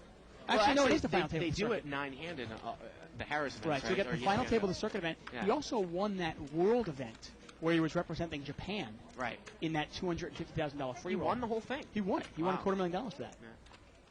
Queen 8-6 here, rainbow. Limped around. Checked around, turns a 4. Now, nobody has a queen. Nobody has an 8. Nobody has a 6. Irwin's got a 4, and he's in the lead. Check line. Checked around once again. The river here is a 5. And Irwin now makes Dr. Allen backs into straight. 2 pair. Yeah, but Dr. Allen's got him at the 7 there. Now, is Irwin going to make this call? I mean, what would a guy bet here? Unless it was a total bluff. Well, I guess it could be a total bluff. Yeah. More often than not, it's not. But the fact of the matter is that if Dr. Allen is betting there on the river, it doesn't matter if you have a pair of 4s or 2 pair or a pair of 5s or a pair of deuces. I think it's either a bluff or a straight, right? Pretty much, I yeah. don't think he bets queen there. No, remember, he's 1 off the cutoff. He's not going to check a You queen might twice. you might even call and lose to something higher than a straight, but beat your hand like some other 2 pair. Yeah, I mean, I guess he backs into like 8-5, right? And he bets 2 pair there Yeah. in position. Yeah. It's a nice value bet if he's got 2 pair there, obviously. Now the funny thing is that World Poker Tour, I think it's it's entertaining, but I complain about that it's not, you don't get to see a lot of poker. But that's 6-handed over 2 hours. These ESPN events are 9 or 10-handed over an hour. I mean, that's just the highlight reel, Dave. Oh, it's He barely gets- even the he gets highlight. I mean, missed. Yeah. because they want to show how everybody gets knocked knocked out, right. So you've got to realize, so there's 9 hands there. Right. You can only get maybe 3 or 4 other hands. Right. Because you have to show the ones, you Yeah. have to show the knockout hands. We had a raise here by Dr. Allen with King 9. He got called in 3 spots. Well, he's flopped the King. Flush draw for Bill in seat number 4. Now, is this a dry flush draw on a paired Oh, of board? course it's a dry flush draw. King 4-4 here. Can't beat a 4, you can't beat a king. You 7, if a 7 or an 8 come out, Yeah. you can't beat that. Doesn't help you. Now, the problem here for Dr. Allen is he doesn't have a real king. If he had a higher king, it would be an easy call because I don't put the guy on a 4. I think he's gone a flush draw or a king. Oh, he's raised him. Yeah, he's actually called them all in. Yeah. So Bill's got a flush draw here.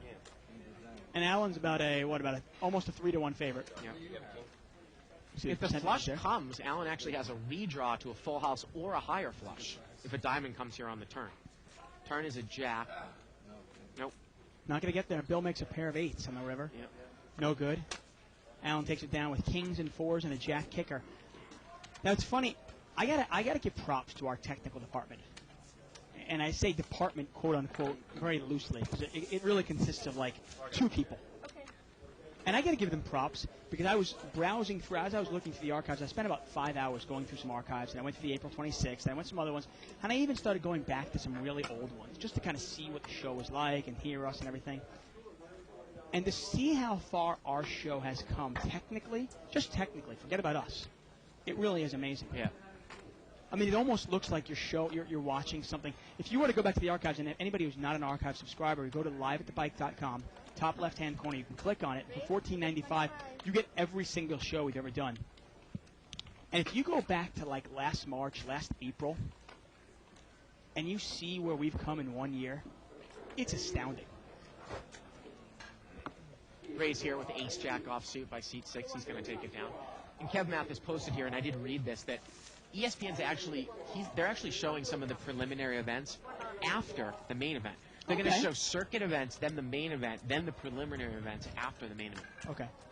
I mean, I was shocked when I heard that ESPN wasn't going to do that because I'm looking at it going, I found it really entertaining to watch the $2,000 event, the $2,500 event, the $3,000 event.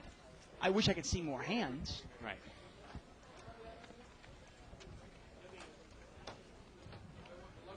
Button's going to move over here to seat 1. So I'm glad that you've kind of sat there over lunch. You think you're going to have the drive to get that goal of hours played? Oh, I already had the drive. It was really a matter of, I mean, not the drive, but I'm just saying the schedule.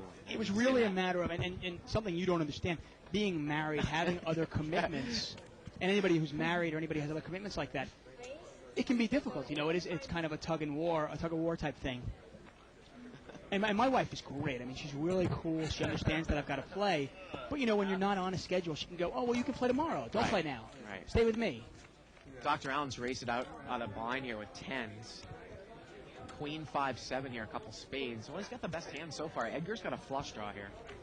I think you almost have to treat it, like I said, I'm not married, but you almost have to look at it like when I explain it to people, even my friends that say, oh, you play poker, you can come out with us this weekend, that you almost own your own small business, right? Exactly. Yeah. It is your own business. Right. You are a proprietor. You're our own business here. You've got cash flow. You've got investments. You're investing in yourself. You've got to worry about cash flow. All these different things, and you've really got to put the hours in. Edgar check called here with the flush draw. And now he is going to lead out on the ace, possibly representing the nut flush draw. I like that bet, and I did not think Dr. Allen can call. Yeah. Actually, I know Dr. Allen can't call this. Now, it's funny, I was in a hand like this, Dave, maybe a couple months ago, and actually posted about, if we leave this board up for a second, what do you do there if you've got 10s, or like in this case, jacks, and an ace falls here on the turn, and you're Dr. Allen? And the guy bets into you? Well, no. If it gets checked to you, do you check behind them and then call on a non-spade river? My hand was a little bit different because I had kings, and the board was ragged with 2 spades. A guy had called my flop bet, and then the turn was an ace. I got to tell you, I bet it, and I try to take a free showdown. Yeah. I don't want the spade to come off because, yeah, they could have the nut flush draw, but they could also have, like in this case, jack deuce of spades. Right. I probably bet it. I don't want to say 100% of the time, but I'd rather be the better because let's say I check it. I mean, because you think about it, if you bet there, and let's say a non-spade comes off, can your opponent really bet, say, ace-5 of spades there on the river? Right. How do they know you don't have ace-queen? Or ace-king even? Maybe remember, you could have been making a continuation bet with ace-king, had nothing, and now you bet when you hit your ace. I just don't. I think if you bet the turn, I think you paralyze your opponent. It's all by the same guy, Joe McLean, Chester. Yeah, Keep Chester. that Asian corn coming, man.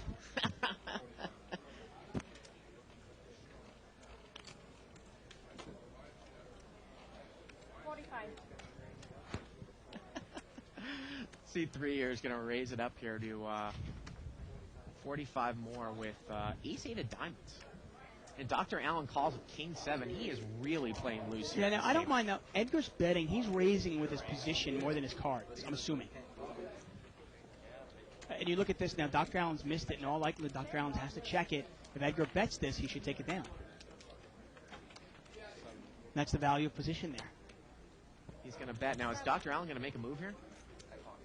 He's going to call. I assume he's setting something up here, Dave. Oh, you got to assume, obviously. He's got no pair, no draw.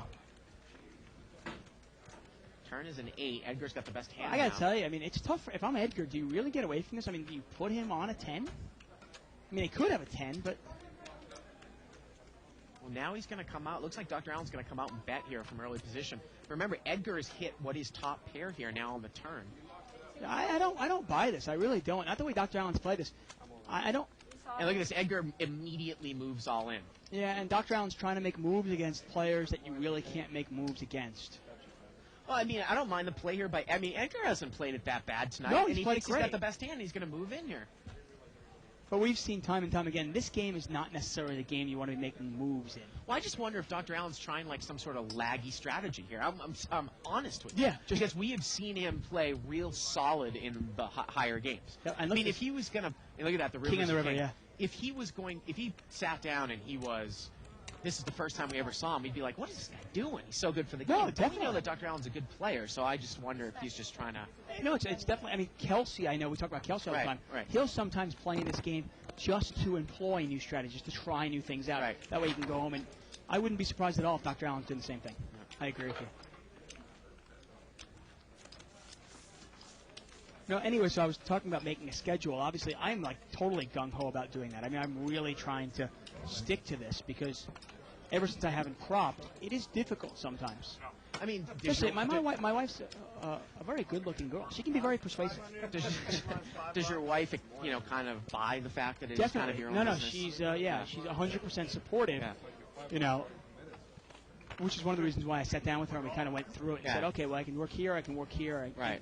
And that way I'm getting in my 25 hours, which is really, I think 25 hours a week will suffice. Plus the occasional tournament here and there.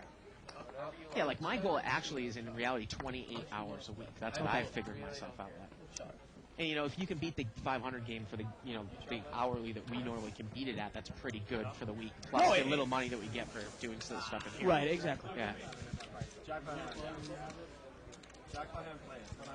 We're on camera, so we can't really talk about it. Button moves over to seat 5 there. Yeah. And I saw that post from CW Siggy about wondering if my strategy had worked in that game on Friday night. It actually did work. On the hand in question, actually, Mike was straddling. So surprise, surprise, I figured Mike would raise. I limped in with pocket jacks, got 5 callers, and then Mike made it 300 to go. Mel actually called the 300, which didn't surprise me either, and then I moved in for my remaining 1,300. And Mike didn't call, but Mel did, with what I think is pocket 4s.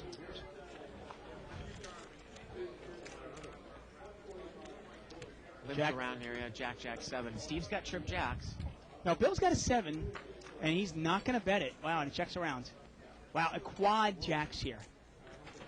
Is he in the hand? No, he's not in the hand, is he? Who folded the jack, did you say? Because Bill's got the best Yeah. one. Actually, Kia's backed into an ace here. Well, Owen's got a flush with trips on board. Well, that's not good, Yeah, obviously. because Bill. And if you're Bill, I think you got to bet it. Turn was a jack, river was an ace. And I think we might have had the cards up wrong because Ronnie's trying to click a card that Yeah, we does got not Kia. exist. Kia actually bet the ace. Kia bet the ace there on the river, and Bill actually paid him off. It was a $5 bet. I didn't see 3 jacks in the pair. 10. 11 maybe? 11 doesn't, you can't bet 11. Hey, there's Jay Siegel.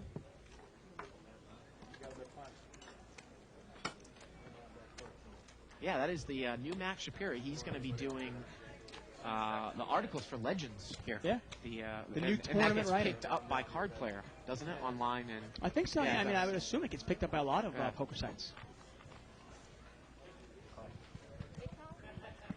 I'm not even going to go there. Putt moves over here to seed 6.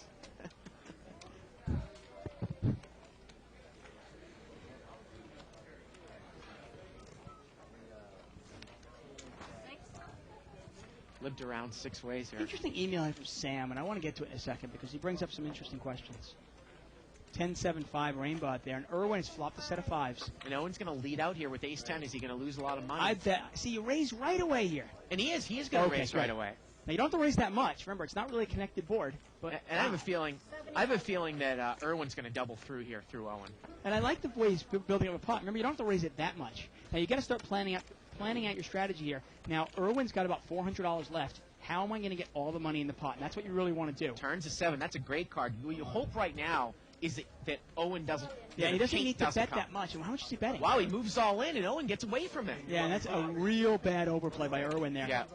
You've got to plan your strategy out. Now, when the flop comes out 10-7-5, and a player like Owen bets into you, you got to put Yeah. him on a 10. Okay. You probably say, okay, hopefully this guy's got a 10, right? Ace 10, maybe something like Right. that. Now he bets 30. Okay, so maybe you make it 75 or 90. Now on the turn, maybe you bet 125, and you're building the pot. But all the time, it's almost like catching a fish. You don't want to let him off that hook. Keep him there. And then on the river, you can put in the rest of your money. You can put in a nice $250 bet on the river, and Owen feels like the pot is big enough where he's compelled to call. Yes, like that. And I want to give Owen some credit here. I want to say just a month ago, he was a limit player. Absolutely, he was like a fish out of water in the sense he had no idea what he was doing in this game. Yeah, he could have made a nice $100 bet there and built himself a pot. Raise, make it 40. Now look at this. It's a straddled pot, and Dr. Allen's going to raise it up to 40 with ace-jack. But look at the small blind. Steve, who's played it tight all night, he's got pocket kings, and he's going to re-raise here. He's going to make it 100 straight. And Dr. Allen is all in here. Wow, all in over the top with ace-jack offsuit. And he had about $1,200 about, Yeah. 40 minutes ago? 275 here. Steve instantly calls. Oh, there's the ace, but Steve's got the king of hearts in his hand. He does. He's got 8 outs now to the Could win. catch a heart, and there's the heart, and it's over. Steve's going to win it there with the nut flush. Now, it looks like a bad beat, but obviously all the money Yeah. was in pre-flop, so the best hand won. An email here from Augustin Navarro. We mentioned this in the beginning of the show. The video log will be up tomorrow morning. I know we said Okay. it was going to be up on Friday night, but we had some sort of technical issue. So it's going to be up tomorrow morning. Now, interesting email here from Sam. He says, hey, wow, what a bad turn that was for Dr. Allen. He's talking about the other hand. He says, great show, guys. Just want to ask you guys, you're talking about sitting with people who are more advanced players than you are. Is there a specific strategy you use? And I said, well, first of all, game selection being you probably wouldn't want to be in a game where you're the worst player, Right. where there are a lot of more advanced players. But you might want to buy in short in a game like that, where most of the play is either pre-flop or on the flop, and there's not much turn play or river play. And I'll get to the rest of his email in a second because we got aces here for Kia. And he's going to min raise to $10 here.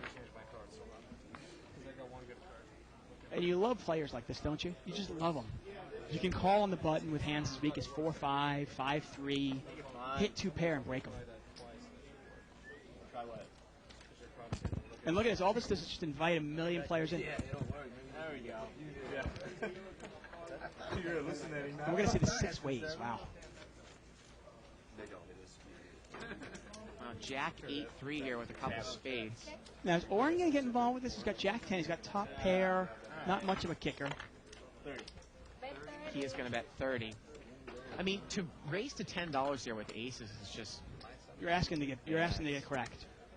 I mean, I don't know if Kia will just get away from it if he sees any heat. Well, now Oren's going to raise. And again, you just have no idea where you're at. Now, the problem here for Kia is that he does have the best hand, but if he comes over the top, you know that Kia would have played aces to go broke with this hand. Because this guy could easily have anything in his hand. I mean, I got to tell you, I probably call here, and if a non-spade comes off, or a let's say long, like king, a queen, or a 10, Yeah. I probably bet on the river, on the turn. Wow, turn top, turn pairs, top pair. Well, now it's a check and fold. Now Oren's going to bet here again. 60. Bet 60. I mean, you understand what I'm saying there. It's kind of a stop and go. You call one time. Yeah. If, let's say, a 5 of diamonds comes off, well, then you put in a nice $60, $70 bet, kind of controlling the pot size. Yeah. Also not giving your opponent a free card. You're not going to be in there in this situation where you've mini raised with aces, but you might have limped under the gun and not got the re-raise out. Not got the limp re-raise. So you Right. might have, be in a limped pot with aces here. And there are safeguards, obviously, when you start thinking of the kicker that somebody might have with a Kia jack. lays it down. Nice laydown by Kia. Really is. From what we've seen of Kia's game, his game looks like he's really right on it. Obviously, a queen there on the river, that's not a safe card also. You got to start thinking, what might somebody be in there with a jack? Yeah, that's a good question. I was playing this afternoon with Brian. I forget his last name. Brian Lee. He's one of the good players here in the game where he's not drinking and not tilting. But a lot of respect that I have for him. Isn't that like a kind of a star against everybody? Well, call me crazy. He had raised it in the cutoff, and I'd call with pocket deuces. And Okay. the flop came king 7-8, and he bet out. And I thought I was pretty sure that he didn't have a king, but I chose not to get involved with it. Now, my thought process partially being, and call me crazy, I don't think it is, should I not necessarily be making plays on him so that he doesn't make plays on me? Do you see what I'm saying? I see. I understand where you're Because going. I think he has a lot of respect for me, and usually when he makes a raise against me, he's normally not making a play. There is You know what I there mean? is a matter of respect there in the Right. sense of if you really respect somebody's game Right. and you don't want to kind of, I guess, an analogy of awaken a sleeping giant. That's kind of what I was thinking, because I think he's pretty good rattle at the reading players, cage. too. Yeah. If you don't want to rattle the cage and you kind of want to keep that nice relationship Right. going, hey, is it worth it? Yeah. At the same time, let's say he doesn't have a king there. Once again, it's not a tournament. You don't have to win that pot. Right. I mean, I was just fairly certain from his bet, Dave. He raised to 65, I called. We were heads up, and the flop came king 5-7. I had deuces. He bet about 105, and I just could kind of tell I put him on queens or jacks. Okay. But I just decided just to get away from it. I was thinking about calling and betting the turn, or maybe min-raising right there. But again, I don't necessarily want to start a precedent, and I'm not soft-playing him. I just like the way he kind of treats me, where I know when he raises me, he's not necessarily making a move. Well, it gets me to my next part of the question from Sam. First, he said, "Is there a specific strategy you use?" And we said Right. that you might buy in short. Now, the next one he says, "Might you just avoid to play them at all cost?" Right. And if so, would it be different if it's a tourney rather than a cash game? Of course. Well, first of all, in a tournament, you really can't always avoid players. Because of the escalating blinds, you can't always pick your spots. You've kind of got to push the envelope a little bit more, I think, in a tournament. But in a cash game, you can avoid players that aren't going to be easy money. Now, Oren is raising here with pocket nines, and I'll get to the rest of my story in a second, because I think the call pre-flop was probably a mistake against him, even Heads though we up. were pretty deep. Well, because I was on the button, and the blinds were relatively tight. You know he's not going to pay you off. Yeah, I'm not going to get He'll 10 even get away times. from aces. Yeah. Yeah. King 4 deuce here with a couple of diamonds. I mean, we see a flop like this, King 4 deuce. If he has ace king and he takes any heat from you, Yeah. he's going to throw Or it say away. he had jacks on this flop. Oh, You're then not win any money. No, of course not. Yeah. Now, Oren is going to bet 40 here, continuation bet, and Josh is going to mini raise up to 80 with the nut flush draw. He min raises here. Now, Oren can't beat the king. He's got nines. He's got second pair to the board. Is he going to get involved here? Now, Josh has kind of settled down a little bit in the last half hour or so from what he was doing. Yeah, well, he was really kind of tilting there for about 15 minutes. And Oren folds. Takes it down. And again, like I said, I kind of thought, his raise was a little bit big in the cutoff because sometimes he varies his raises a little bit. Right. And I actually put him on jacks or queens. So for me to make a hand to win a big pot with deuces, a lot of things have to happen because I have to hit my set without overcards coming. Right, yeah. A lot of things have to happen. I guess we'll never see it anyways. Let's take a look at another chip count here. Up to 7,300, and this game will keep going up. It's one of the reasons why your hourly rate in this game might be more, say, 2 hours into the game as opposed to the first hour. Owen's got the table covered. Let's see how they're doing. Well, there it is. Dr. Allen, our big loser, is down $1,000. Edgar up 700, Kia up 600, Steve up 590, and Josh still down 780. He's making it back a little bit. Keep track of this throughout the night.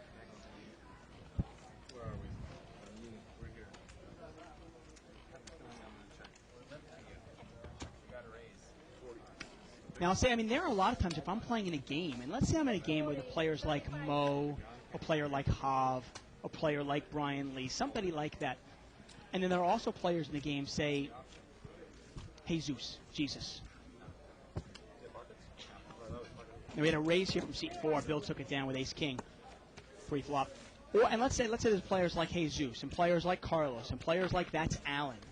Well, I mean, it doesn't take a genius to figure out where am I going to make my money from. You know, the only way I'm going to make money off of, say, let's say I'm in a game with Bart even. The only way I'm going to make money off of Bart is if somehow we get the money in where, you know, he's got a big draw, I've got top set, something along those lines, and he doesn't hit his draw. You know, he's got a big second best hand. You know, he's got a queen high flush, I've got a king high flush, whatever it might be. So that's not really where you're going to be making your money. You've got to kind of look at the game and go, well, okay, avoid seat 1, avoid seat 3, avoid seat 4, but look, seat 7 and 8 and 9, they're all fish, and I'm going to go after them. Although Brian does do something occasionally that pisses me off, because sometimes he'll ask to see my hand when he's not in the hand, which is, you know. Really, Brian? Yeah. Wow, it's funny. He's never. Okay. Really, yeah. Now we got a raise here by Dr. Allen. He made it 45 to go out of the big blind with big lick suited, 96 of clubs. Maybe he'll change his mind. And again, like, you wonder if he's playing this as a lag experiment. And I think he is going to take it down here. Email here from Donald in Jacksonville, Florida. He says, hey, I'm looking for a quick lesson. Okay, we're game. What is the best hand to play in late position, non-paired, and the best to play in early position? I find myself with King-Jack offsuit a bunch. I was wondering if that's hand worth playing.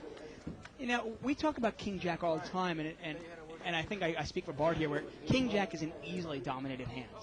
And in no-limit hold'em, it's a game that's probably going to lose more money in the long run than win, especially in a cash game. So you've got to realize if you hit a king, well, you don't know if you're good. If you hit a jack, you don't know if you're good. You know, I guess you're looking for Broadway straight. Hey, good luck with that. You know, in late position, if you're looking for a non-paired hand to play in late position, I'll take pocket aces. No, actually, obviously that's pair. I mean, I like the small suited connectors in late position. Limped around here. Ace-Queen did not raise. 5, 6 of hearts would be good right now in late position or any position. 8, 7, 4 here with a couple of hearts.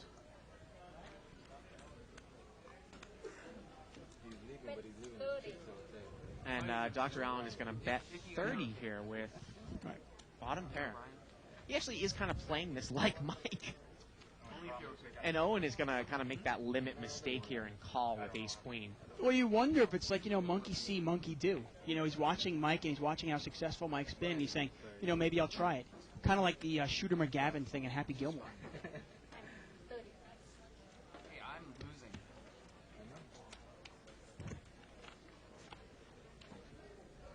Turns a jack. Dr. Allen's still ahead here, though. Seat 8, muck jack 8 there. Did not overcall. And he's gonna take it down here with another bet. And Isaac just told me that Dr. Allen said he was actually going to try to play it like Mike a little bit tonight.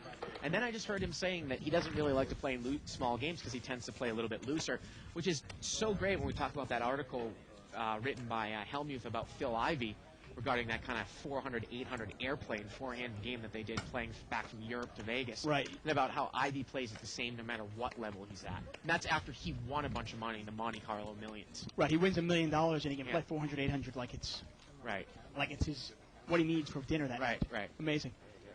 Really a testament to his own play. Now, as for early position, now in late position, I like playing those suited connectors, stuff like that. Now, in early position, I'm going to be a lot more selective, and I know you are as well, right? I mean, I know I'm not looking to play that many hands in early position. Generally, I'm looking for an excuse not to get involved in early position. And if I'm in early position, I really want to be playing pairs. I don't want to be in there with suited connectors. I definitely don't want to be in there with king-jack offsuit in early position. You know, even ace-king, ace-queen. I mean, ace-king obviously is a good hand. Ace-queen, ace-jack, those are hands I don't even want to play really in early position. Oh, yeah. Give me the yellow. Thank you. I take it. He buy the button and I thought I put all the chips.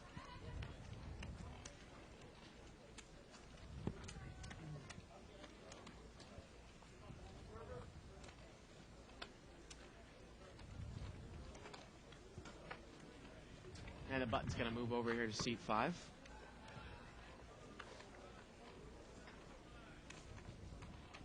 Now, seat number 6, Oren, has actually bought the button. If you miss the blind, you can buy the button. All you got to do is pay the small blind and the big blind. And Dr. Allen's going to raise it up again. He's going to make it 35 to go with 10-5 of hearts. Yep. And I got to tell you, if I knew Dr. Allen was going to play it this way, I don't want to be in this game. And Irwin is going to call with ace-8 offsuit. Okay. King-8 queen here with a couple of diamonds. That's 60. And Irwin's going to bet right in here 60 with ace-8. Wow, bottom pair. And what is Dr. Allen going to do? Is he going to, what we say, float one off here, Yeah. Dave? You know, it's funny.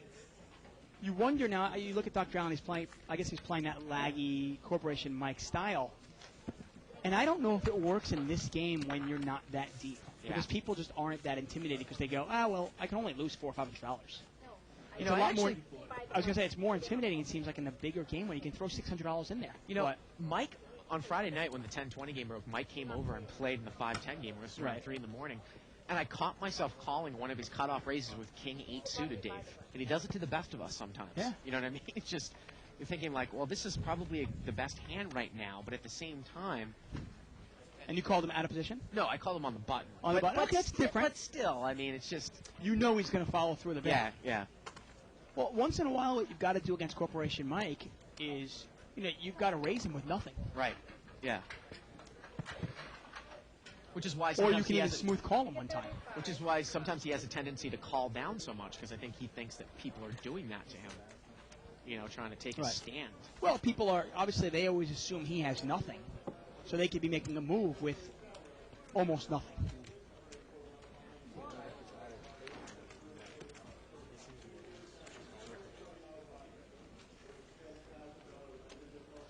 And Dr. Allen raised here with 10-8 offsuit.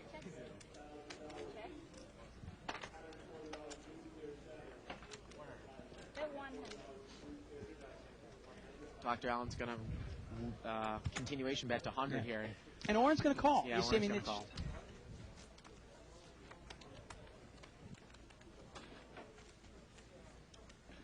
I'll tell you another thing about Mike also. He actually, he bluffs a lot, but his bluffs are kind of, they're not just blind bluffs. He reads the board pretty well. Now let's see what Allen's... And Allen's going to move in here. And this Oren's is going to gonna call. put Oren to Oren's the not going to test. go anywhere. Yeah, Oren calls. Dr. Allen, man, he's played it like Mike, but I don't know if he's really played it like Mike. He's trying to play it like Mike. Like you said in this game, I don't know. Mike is, it's not blind aggression by Mike. If Yeah. you watch him over the last 3 months, that's not what it There's is. an ace, and Oren's going to win it here. Mike's not just, okay, I'm going to raise with any 2 cards, I'm going to bet with any 2 cards, and I'm going to move all in with any 2 cards. Yeah. That's not Mike. Mike is more of, okay, let me see this board here. Okay, I'm going to call one time here. And if a spade comes off, I'm going to move in. And Dr. Allen has had enough. He's getting up. And something else I'll throw at the opposite. Dr. Allen said he was going to play it laggy. How about you step down and test yourself to sit with a bunch of players you don't know and see if you can play disciplined at a lower level? How about that? Like that medicine ball effect in the other way. Yeah, definitely. It's a way to go about it. Obviously, this didn't work for him. Blind aggression, just being a maniac, rarely works unless the deck hits you in the face. We know a lot of players like that. It's funny here. Copper, what's his name? Copper Drake yeah. over on 2+2 says, I'm not soft playing. Laughing out loud, what the hell do you think soft playing is then? You're in denial. And I got to disagree with I you. didn't have the best hand. Yeah, first of all, Yeah, you didn't yeah. have the best hand. You thought maybe you could make a move on him. Right. But at the same time, you kind of were thinking long term and Right. saying, do I really want to start A making war a with this move guy. war Yeah. against Brian Lee? Right. No, you can pick better spots. Yeah. It's not soft playing. It's not like the flop came out king, what was it, king 8-7? Right. You had pocket deuces. It's not like you had ace king and you just said, you know what, I'm going to let Brian have this. Right. Now, Kia and Irwin are heads up here, pocket tens against ace king. Well, and And- look at this top pair against bottom set. And we talk about the problem with ace king in a good game against good players. If you hit your ace, it's very obvious. If the flop came out ace jack 3, would Irwin really lose any money? No. And Irwin is checked bottom set, and Kia is going to bet. He's going to bet 100. Let's see what Irwin is going to do. He kind of overplayed the set against Owen before. This time he just Is he going to raise here? Oh, he's got to raise this. This flop. I think No, happened. he just check called. Well, the turn's a 5, it's a safe card. He's still not out of the water here. He checks again, and Kia checks right behind him, which is a wise move. On the river now is a 7, and this kind one's of really going to controlling pot size here. And now Kia is going to bet 200. The only thing you really can Actually, only bet there is- 100.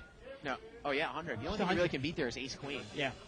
Now, anybody wondering what I think about Ace King, you can check out my blog. Go to liveatthebike.com. Go to Under the Gun with David Tuckman, and you check out a blog. I want to say I probably wrote it. I don't know, what was that? 6 months ago? 5 months ago? Thank you, buddy. I mean, I was in response to an article a good friend of ours wrote for Card Player.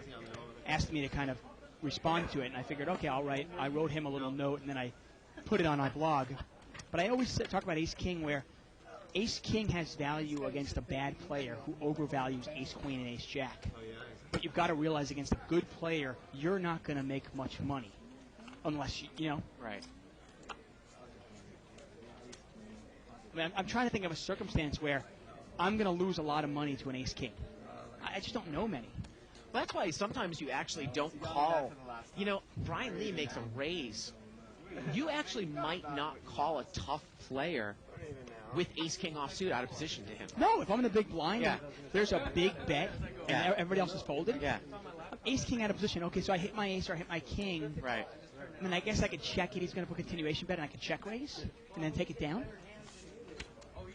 Limped around here to the button, and seat number 8 is going to raise with King Queen. Irwin is going to smooth call here with jacks in the small blind. And new player in seat 5, Brian the Dealer, has come into the game. Wow. There he is. Brian, new father, he's also been running real hot. He won himself a shootout the other day. Oh, great. Well, now Josh has hit the queen, and this one's tough for Irwin here. He's facing one overcard. He's got pocket jacks, Yeah. and he is not good here. Josh is going to bet 125 here with King Queen. Now, might be one of the reasons why you might lead out with jacks on this flop. Because now, and he just gets away from it. You just check folds there. Well, I mean, it's obviously a pretty passive way to play it. Not necessarily a bad way to play it, I Yeah. guess. I mean, if you're going to check, it's better than checking and calling. That's for sure. You get no information by checking. You've induced that bluff.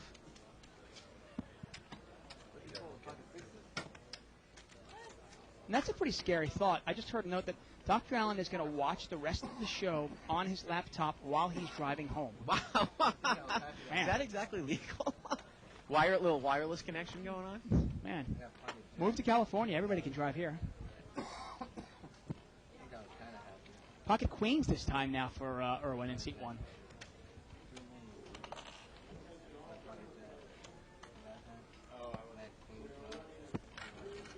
Limped around. I assume he's going to raise it up here.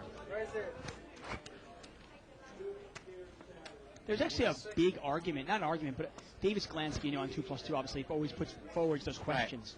And I think he was talking about basically something along the lines of, and I'll paraphrase here, would you rather have pocket jacks or ace king? In a no-limit cash I think game. it was jacks or ace queen, actually. Was it? Okay. Yeah, it was jacks or ace queen. Irwin's going to take But it I'll, down. I'll even throw it out there. Would you rather have jacks or ace king? Uh-huh. And to me, the answer is clear. It's not a matter of what I'd rather have. It's more of, I mean, I guess if all things were equal, I'd rather have jacks. Right. Because they'll make more money, I think, in the long run. But I'd rather have position with either one of them. Right.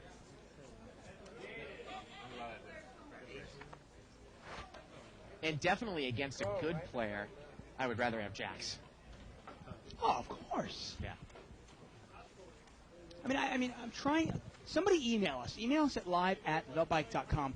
Let me know a situation in a cash game, not a tournament. A Right. cash game. 'Cause tournaments are obviously completely different.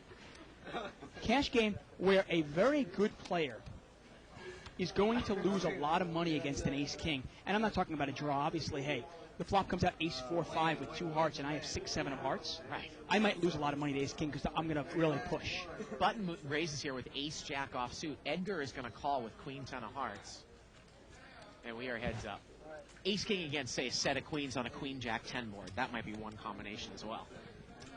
Right. Once again, I have a draw. I've got outs. But yeah, I understand what you're saying. Queen 4-6 point. here. Edgar's outflopped him. And Edgar's going to bet right into him. And Irwin's going to raise here with ace high. 300. 300 more.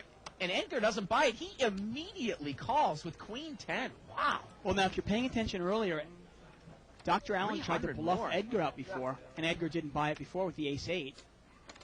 And did he come back over He the did. top? He came back over the top for 200 more. He re-raised 200 more. And you see a player like Edgar now, if you're paying attention, even if you're not in the hand, you've noticed that every single time somebody has raised him, if he has what he thinks is the best hand, he is going to push back immediately, which is exactly why you would raise him here with pocket 4s or pocket 6s, because you know he'll push back with a queen.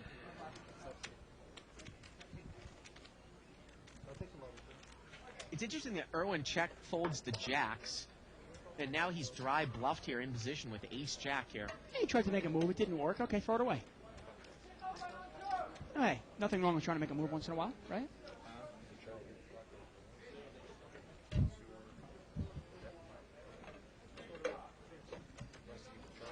Oh, yeah, yeah. And what is he going to do here?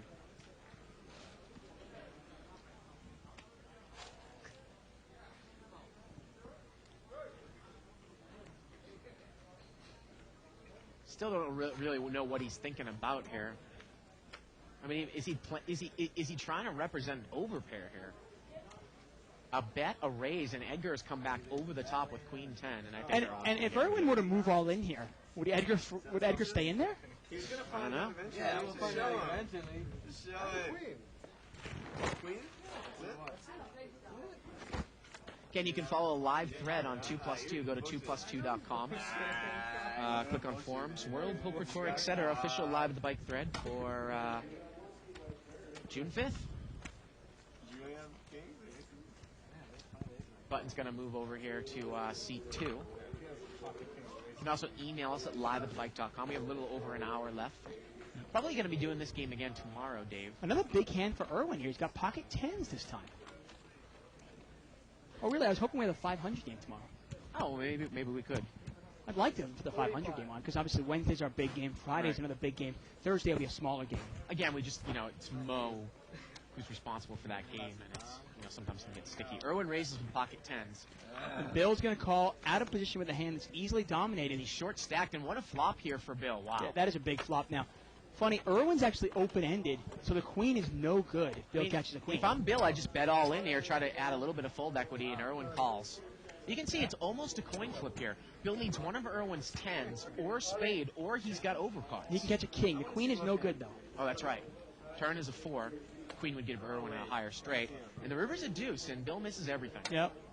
And that's just poker. Sometimes, you got to put your money in there with a draw like that. I don't see how you can get away from it. Well, at least for Bill, you recognize the fact that if you're in that situation and you call off and you've only have 100 left, you have to semi-bluff that flop as opposed to check calling all in. Add fold equity to it. Definitely. You know what? If Irwin's got ace-king there, Yeah. you win the pot. You have the worst hand, but you win the pot. If anything, I put you on was a small Not a bad play at all. I know you don't have swing for high. Brian looks like he's going to move to seat 4.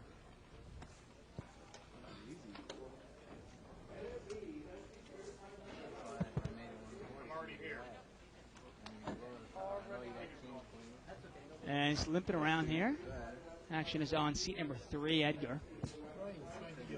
And this is going to get, I believe, checked around. It does $20 pot, 4 ways. Brian has moved over to seat number 4. We'll say goodbye to Bill. Flop comes out Jack 8-4. And nobody's got anything. Absolutely nothing for anybody. 10 on the turn. And still nobody has anything. But Irwin is going to take a shot at it. He's got picked up a flush draw. Sorry, the cards aren't up yet. It seems like our computer's not cooperating. There it is. 10 of clubs there. Irwin bet it and takes it down with the semi-bluff. Exactly what I'm Gotta start early. Gotta start early. I'm dipping into the college. Let me see. Yeah, 12 days, Nolan. Start. Big girl. I called it. I gotta go check to see if he checks. And once again, our video vlog could be up as early as tonight, probably tomorrow. Look for it. And I want to let you know that if you have a hand that's kind of been driving you nuts and you don't know how to figure it out and what you did wrong, or you want it dissected pretty much, email us. And in the subject heading, write hand for blog. And we're going to review them And we're going to pick the best one or two, and we're going to do this pretty much once a week, me and Bart.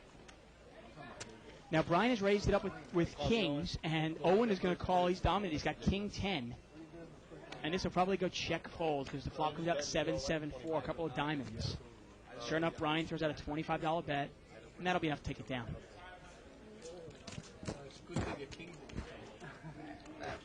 Now, make sure that when you email us with the information about the hands, give us any information. I mean, all of the information you possibly have about it. What the chip stacks are, what position you're in, what position your opponent's in. Were you winning that night? Were you losing that night? Was your opponent winning or losing that night? Everything. We need, the more we have, the more we can give you. Tell us what your player is playing like. I mean, all these different things. And I was just talking about the video vlog. And speaking of Devil, It is up now. yeah, so check it out at liveatthebike.com. The new one is up. The new video blog. And Isaac has told me that the old one looks like it's been temporarily taken off, but it'll be up again tomorrow, and we'll catalog it. Right. And I It'll guess be that two was the links. issue. They were trying to figure out a way to keep all the video blogs up. Right. So that hopefully we'll see last week's up tomorrow. But the new one is up. But we want to encourage you to stay with the show, though. Watch it after the show's done. Oh, right. Yeah. Sorry, what was I thinking? Silly me. Now, we had a little bit of a raise here. Well, Oren's got top pair, plus a gut shot straight draw. But Tony's got the gut shot straight draw, plus spades. And Kaya was the raiser with king queen. He's totally missed. Gets checked around here to Tony, and he's going to bet 75 here with the gut shot and spades. Now let's see what Oren is going to do here. Oren mucks 8-10 of diamonds. I don't necessarily mind the fold there, Dave. I don't mind it at all. What, top pair, no kicker with two spades out there? But Josh is going to call here with 8-10. 8-3. Oh, no, 8-10. Okay. 8-10, yep. Tony is the better here with 8-3 spades and a gut shot. Turns a king. And it goes check, check. And the river is a 7. And we'll just check this once more time. Check call here. Check. He checks. Is Tony going to try to bluff at it here? And that's sometimes the problem with playing a hand like 10-8, offsuit, out of position. You can't even put any heat on anything. You're basically just giving free cards away. You're going to make the minimum or lose the maximum with a hand like that. And I really think that Josh is going to call this. Yeah. You wonder what would somebody bet there on the river, except if it was a 7. He Oh, makes 7. the call. And he's going to take it down there. I don't know if we've I'll ever- tell you one thing, though. You look at that board, What do you have? I bet ace-10 there. Guaranteed I bet ace-10 there. Oh, yeah, yeah. Well, obviously. Ace-10 or king-10, yeah. Well, there are so many players that would, and obviously king-10, you got top 2. Right. But ace-10, oftentimes people are just going, you know what, I'm content in checking it down just in case this guy's got a 7. I go, no, I'm going to put this guy on a 10 specifically, and I think he's going to pay me off.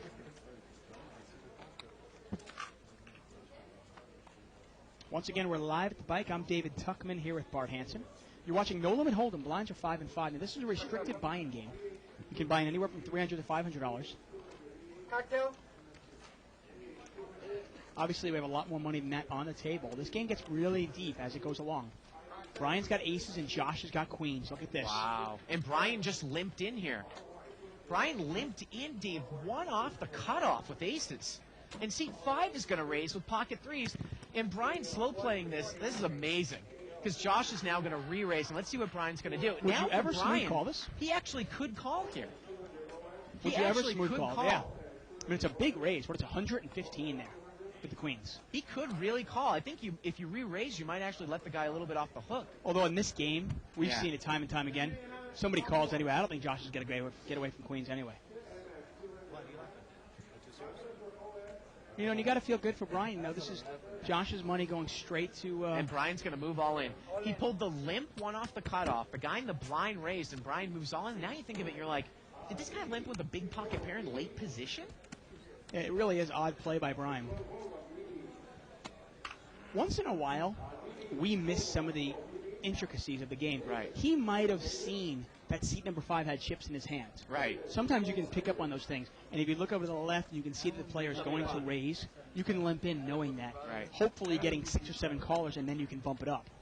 You can be either proud of me or kick me in the butt, one of the two. Again, you want to call off your chips here with queens. Would Brian make this move with Ace King? Would he make it move with Jacks or 10s? I'll get back to conversation when I put And that's the question you got to be asking yourself. You got to think about it. If he has Ace King, you're a coin flip. If he has aces or kings, you're way behind. He's He's going to Josh call is this. going to call, and he's in big trouble. You want to show?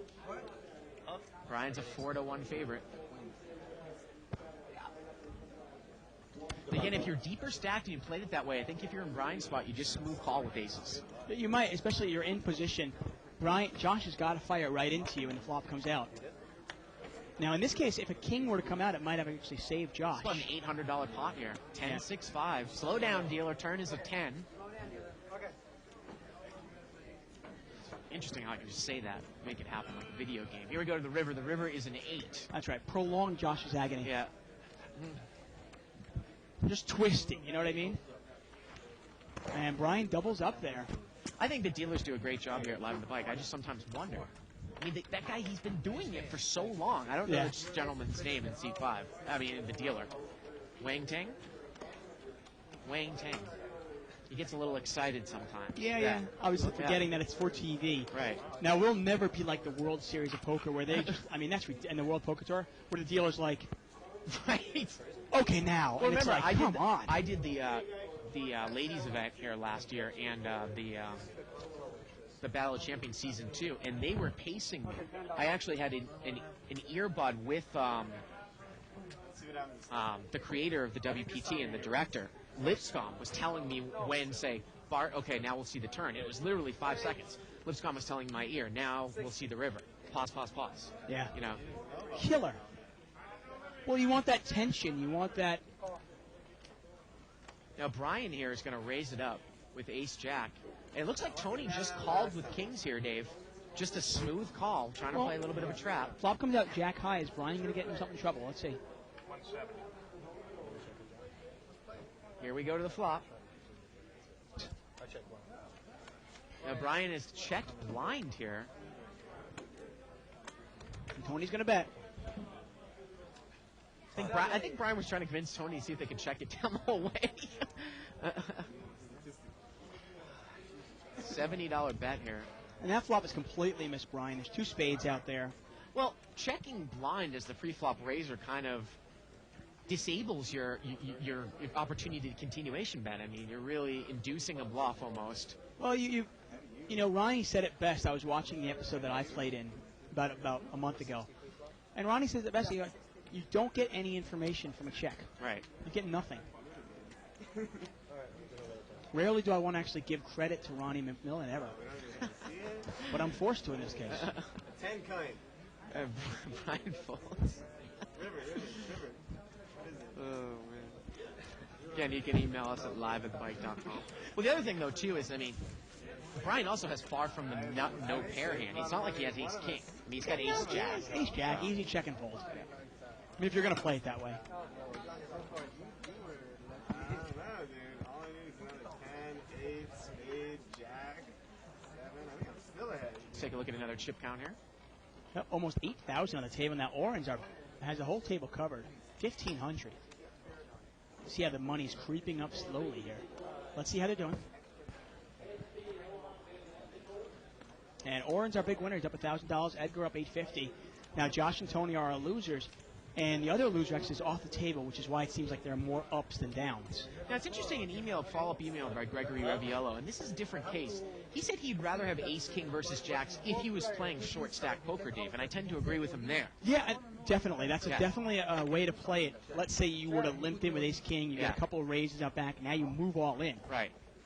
But I'm talking about ace-king post-flop during the turn Pretty and the deep river. against a good player, yeah. Exactly. Yeah. Oh, if you're short-stack, yes. Yeah. It's almost like a tournament. King, jack, 10 here. He counted. Checked around on the flop. He counted. And checked around on the turn.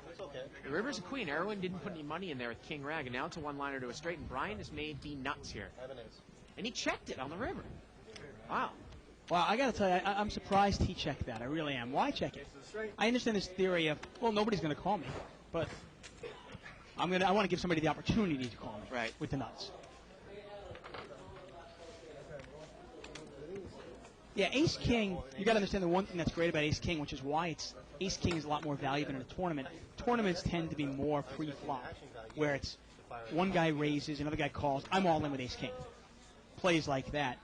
And you got to realize that when you're putting your money in with ace-king, rarely are you a very big underdog. Another interesting email here by Costia. He says that he would rather have jacks than ace-king. And the interesting thing is because if you raise with jacks, 99% of the time, a flop will be consistent with your betting line. And what I mean by that is if you raise and a flop comes in ace-king 3, and you're the pre-flop raiser, you're going to bet. If it comes rags, you're going to bet.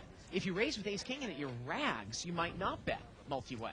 Yeah. You see what I'm saying? You know? Definitely. So it's almost like he's saying you're going to bet with jacks no matter really what comes out on board.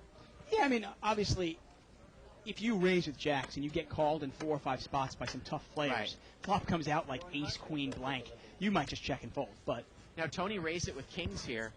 Made a little raise. Brian called, and Tony hit a set. well, he would, Ace. and he makes quads on the river if he sticks around. Yeah. Obviously, Brian not going to get involved there. I mean, I Jacks fit basically into any betting line on the flop. Seriously, you need to be pretty creative to think of a betting line that couldn't plausibly be jacks. And that is true. Yeah, definitely. I mean, I guess my theory is, and like I said, I wrote it again in my blog, is against a good player. If I were to give the good player ace-king and the good player jacks, I just think jacks are going to make more money in the long run. Because ace-king against a good player just isn't going to make that much money unless you put it in all pre-flop. Right. You know, you get lucky. Like I said, a big draw against ace-king, something like that. Four-way action here, limped around. 7-6-4 here with a couple clubs. And look at Brian here. He's flopped C3's flopped a straight here. From up front, he did not bet. The turn is a deuce. Edgar flopped a Yeah, straight. with 2 clubs out there, too. And he checked it again. And it gets checked around again. And the river now is a 4, and now Brian's got trip 4s. Now, I think this is an easy just call here for Brian. I don't know if you would raise here. Yeah, No, he's he's just going just to call. And you know, Edgar's going to sit there and go, well, I made $20 I wouldn't have made. And I guess this time, yeah, he did make $20 that he would not have made. Two But in the flush draws long on run, there. Yeah. if he continues to play it this way, he's going to give up $300 or $400. Yep. Remember, you talk about you don't want to be in there, Dave, for a $5,000 pot or a $10,000 pot with aces against a guy. I really don't actually. I mean, I might do stuff to control pot size with one overpair. But if I make a hand, which is the nuts, that's the hand that you need to create a big pot for yourself with. Yeah, no, I agree. You know, 100%. and people kind of play it the other way around.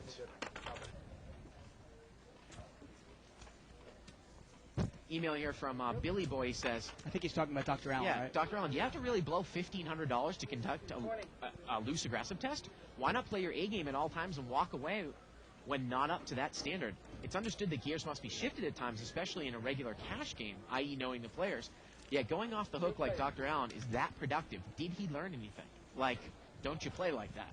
Or don't play like that. Yeah, and you know, it's an interesting email. Nobody's got anything here. Steve with the best hand with 8s. He raised it up pre-flop. If he puts out a continuation bet, which he's going to, I'll take it down. Now, back to that point. You wonder, and I have no problem with somebody mixing up their game in, say, a smaller game just to try something. Right. I will do that sometimes in tournaments where I will play, let's say, any of those little $10, $20 tournaments on PokerStars or Party Poker or whatever site I might play on. I might play a different tournament strategy just to kind of see what works, what doesn't work. Yeah. Okay, well, that didn't work. That does work. What might, you know?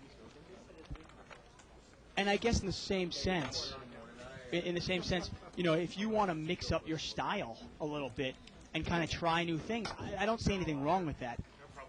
He just kind of took it to an extreme tonight.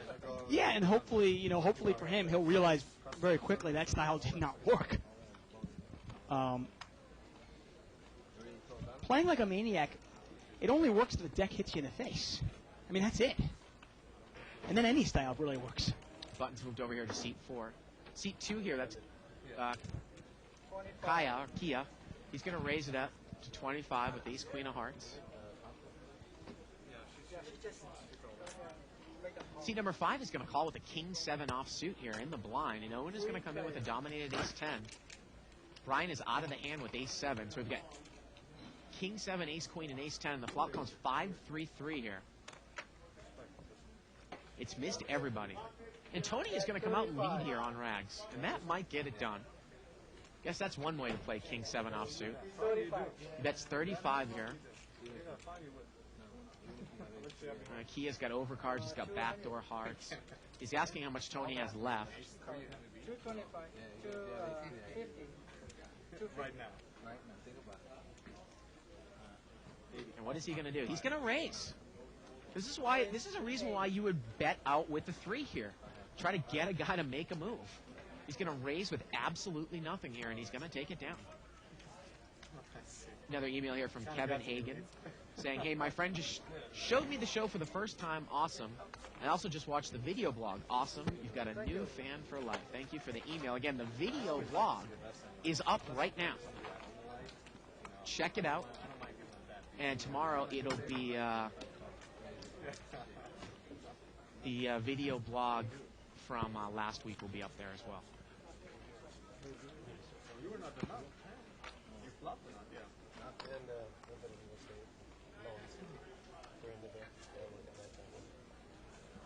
Butt moves over here to seat number 5. Waking up. Waking up. And Irwin here is going to raise it up to 45 with ace queen. Okay.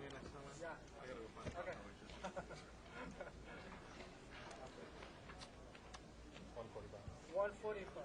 And Brian's going to re-raise here to 145 with pocket 9s. Wow. Raise with ace queen and a re-raise by Brian with 9s. And he is going to take it down. Email here from Jim Dolce saying, I just got my copy of the new Skalansky No Limit Hold'em book. Have you guys seen it? If so, what are your thoughts? Haven't gotten a chance to read it, but I will get my hands on it as soon as possible. Here's an email here I'm going to read because this is from my Aunt Susan. Oh. So I want to kind of double team her. She says, I disagree with your analysis of ace-king.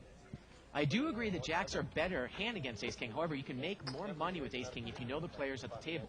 Remember, there are still players out there who play ace-blank and thinks it's a great hand, so as long as they hit the ace, and I assume she's talking about dominated ace hands. And I agree with you, Aunt Susan, in that case, but we're talking about pretty good competition who are not going to be calling with dominated ace hands. That's what I was trying to say. I said, Yeah. yes, ace-king has value against players that are ignorant enough to lose money with ace-jack, ace-10, ace-rag. Right. But against a good player, you're not going to make much money with ace-king. 25.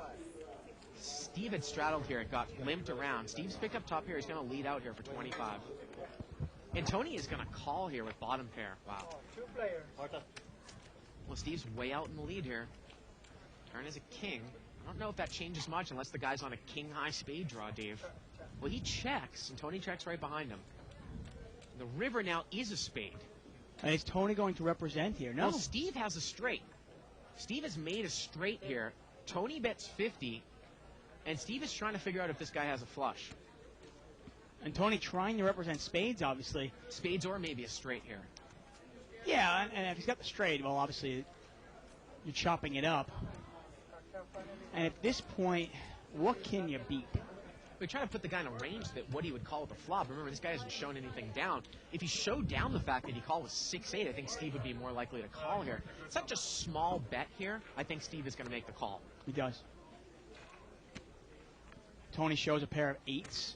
Reluctantly shows a pair of 8s. Now remember, if you are paying attention at the table, you see the fact that Tony called that flop with 8-6, 8 of spades, 6 of diamonds. And that's the whole point. Yep. That's the reason why you should be watching the game and not watching TV or reading a magazine or whatever you might be doing. It's probably a leak in my own game as well. Not paying attention to the table as much. Not as much as I should. You know, and like you said, I think it's part of being a commentator here. Obviously, we're spending 3 hours a night. You almost have to take a mental break somewhat. in Right. terms of, Well, I mean, obviously, we're sitting here watching the game. Right. And while we're playing, we should be doing the same exact thing. Yeah. But it can be tough sometimes. A challenge for you and me. I mean, I'm still waiting for somebody to tell me how they will make money with ace-king against a very good player. And I don't mean something like, well, okay, I get it all in, with ace-king, and they call me with pocket jacks, and I hit an ace. Okay. Not where it's a coin flip, pretty much. Short of, him having queens and you flopping the nut Broadway straight, which is one That's what I mean. situation that might happen. Obviously, I can always invent a situation that's just, so crazy. Well, this is the way I can make money. Right. How about if the flop comes out ace-king-9, and that guy's got ace-9? Right. Okay, I guess so. You might have a point there. A good player probably still gets away from ace-9, though. But a good player is not going to get away from ace-9 here because the flop comes out ace-9-3. I like that segue, man. That's good, I tell you. Jeez. Get a bet here on the button. Owen is going to bet at king. He's got queen-9, second pair, and he has the best hand. And actually, I'm sorry, he doesn't. Josh actually has the best hand with an ace. Turn is a 6, and Josh makes aces up here. Yep, there it is. And Josh is going to lead out here. And again, you know, when you are trying to decide, and I think I'm less of a fan. I think Owen's going to throw this one away. You know, we hear it, you know, people are familiar with when we watch the big games. I'm less of a fan of calling raises with ace wheel card suited unless you're really deep. One of the ways you might be able to win some money is if the guy has ace-king and you flop 2 pair. But what are the I mean, I don't know what the odds are off the top of my head, but I would say they're probably at least 1 in 50 that you're going to flop 2 pair and he's going to have ace-king. Probably even more than that, but yeah. Remember, you're looking for a low straight, you're looking for your nut flush, and you're looking to flop trips with your lower kicker card. You're definitely on that. Yeah. Now, part of things, obviously, when you're calling with, like, say, you know, if you're calling a raise with an ace small suited or a pocket pair or a suited connector, you've got to start thinking about who am I doing it against. Now, you said you shouldn't have called Brian Lee earlier. With my pocket pair, right. Yeah. And one of the reasons being Brian wouldn't pay you off. Yeah. And I didn't think he had aces either. Now, Brian's raised it up $50 with ace-10. Anybody paying attention to the table knows, well, he didn't raise it up with aces, so he doesn't have that at least. Although, like you said, we might have missed part of the story where he thought the guy next to him was going to raise. Definitely. 100% right. Now, this is one of the first times I've actually seen Brian. I don't know if he's ever played on the show. I've No, played with never. him a couple of times, so we're not really familiar with the way that he plays. No. But lately he said he's been kind of killing the games. He's been doing great. Like I If said, he's a loyal Live at the Bike viewer, it's got to help his game out, right? Definitely. Yeah. Big fan of the show. We're a big fan of his work. Obviously, he's been doing great. Like, you know, I mean, just had a baby girl. Life is good. He won a shootout the other day. He won the first tier of the double shootout to win the a seat for our World Poker Tour Legends event, main event. And you see here, he's already doubled up. But anyway, when you think of what you're calling raises with, you got to think about the player you're playing against. And to me, it goes into kind of 3 facets. I want to be calling somebody who either A, is so passive that I can get him off of a big hand, Regardless of what you have. or B, I want to be calling somebody who's never is unbluffable and will pay me off to anything if they hit their hand and I hit my hands. We had a little raise by Steve, I believe, with Jack-9 on the button. And Oren called with King-7 of hearts, and Oren is going to lead out here with King-Rag. Now, Steve's got middle pair. He's got a straight draw to the queen, which is garbage, because anyone with an ace would have a higher straight. Right. And Oren is going to take it down. Steve's played pretty solidly over there in seat 9. New Yeah, player. he has. Haven't really seen him play many hands. That's all you really have to do in this game. I mean, it's one of the reasons why, when I talk about calling raises, one of the reasons why I don't really like calling your raises, and I talk about you, Bart, I don't like calling your raises heads up with a small pocket pair. Now, one of the things I might implement here, and I know Dr. Beebe's kids watch this, but trying to give you a little heads up. You know, Dr. Beebe's a guy where you actually might call a raise with a very speculative hand, because if he bets out on the flop and you raise him, he might mock any overpair. Just because he doesn't want to get involved Exactly. in hands. You're not calling him right. That's what I said. Right. There's 2 categories there. You're calling a guy who either A, you can get off of a big hand, or B, you're calling somebody like that's Allen, who will never get away from an overpair. Right. Got a raise here on the button by Irwin with ace-queen. Wow, he made a big raise here. It looks like he made it, is it 55? And so often we see in this game, and I'm not saying it's necessarily improper, he is going to re-raise with 10s in the small blind. A little bit difficult. I mean, it was a big raise on the button. You might put the guy in 8s or 9s. He makes the re-raise to 100 more here. And again, if you're deep here... Nice laydown by Irwin. It really is. It's a nice laydown. Yeah. You got to realize that you're probably not going to get called by a hand that's worse than yours. Might you get jacks off that hand, though? It's just, you know, it's so interesting that we see in this game how those 10s, jacks, and queens are so overvalued, even up at this level, Dave. You know, we saw a guy in seat 8 call off his whole, basically double Brian through with queens, calling an all-in with queens to a limp re-raise. I mean, that's a hand in, you know, sometimes I might only re-raise with queens in the bigger games, you know, as little as 50% of the time, Dave. Yeah, it all depends on what the first raise was. It's Yeah. funny, this afternoon, actually, somebody raised, playing in the 5-10 game, some guy makes it 20 to go. Now I've got queens. After 3 callers, I'm definitely going to raise Absolutely. that up because that's basically a limped around. You pot. might re-raise that with 9s or 10s there as well. Oh, definitely. I'm going to basically assume $20 is just a limp, and I'm going to make my customary raise, and I'm going to make it bigger now because the pot is bigger. 7-way action here, limped around, queen 10-4. He has got queen jack here on the button. He's got the best hand here. Tony's going to lead out here with second pair. Oren calls with pocket 7s. Owen is going to call with a gut shot to the jack, king 9. And Kia there is going to raise. And I got to tell you, I know it's the right play, Dave, but as you get into a bigger game, I think that hand with queen jack there is a fold. And I know, because I sometimes think that O'Han, as weak as queen jack, he either needs to raise or fold, but more often than not, I think you've got to bet from early position and a call in between. Do you want to build up a pot with raise it with queen jack to 125? Now you get 2 calls. Can you put any more money in the pot? That's the problem, right? Now on the turn, let's say they both call you on the turn. Yeah. They check to you. Now the pot is already $400. Yeah. Now what do? You've got to bet at least say 250 or so. You bet 250 and you get check raise, you got to throw it away. Even if you get called, you're probably behind. That might be a case where if I got myself involved there, I just check the turn. I hope maybe I make 2 pair and I reevaluate a bet from up front on the river. I mean, I know you're a big proponent of kind of naming your price, but I think I'm behind there. That's why I don't think I would be involved. Yeah. I wouldn't put any more money in And there. a hand is, obviously, once again, we always saw a hand like queen jack. You're not really looking for a jack or a queen. Right. You might be looking for both of them. You might be looking for trips, some sort of straight. 3-way action here, limped around. King 9 deuce here. Wow, nice flop for Brian. Bottom pair and a flush draw. He should probably lead out here, and he does. And you think Oren's going to go anywhere here. Now, Oren's got backdoor hearts, backdoor nut hearts, plus second pair, and he is ahead right now. Well, actually, Tony's going to call. Tony's going to call with 9. No, Tony's going to throw it away. Oh, he did throw it away. And Oren, I wouldn't be surprised if Oren folds here. I mean, he's actually played it relatively tight post-flop. He's going to make the call. I don't mind this call at all with the ace of hearts in my hand. Take one off, see if Brian can actually fire again. Turns a 3. Sometimes in position, and look at that. See, he gave him the free card. Now I probably bet it when he checks it to me. Check, check, river's a queen. And it goes check, and you imagine Oren's going to check now. And I probably check. I probably bet the turn if I'm an orange spot, and then take the free showdown once again. Remember, you can also, if a heart comes on the turn, Right. and the guy bets, you can always kind of out of the book of a limit play, you can always raise the turn because there's no way you can get popped back because you have the ace of hearts in your hand. You shouldn't right? be. You should not be able to get raised back. You've got to realize that sometimes if you're playing against some lesser competition, Yeah. they might push back with what is not the nuts. Right. Sometimes it's difficult to put, like, you know, if you're playing against somebody who's inexperienced, sometimes it's hard to put them on a hand or hard to figure out what they're going to do because they don't play it by the book and they don't play it the way they should play. And I got to tell you, it's well disguised if that situation comes up here and it's 4-way action here. Ace, king, jack here with a couple of spades. I'll tell you what a well disguised hand is. Now, Irwin yeah. is going to bet here with ace 6. Kaya gets rid of ace 3 and Oren's out of there with queen 8. So let's say the guy bet out on The a guy's king. been Kia all night. Now he's kind of.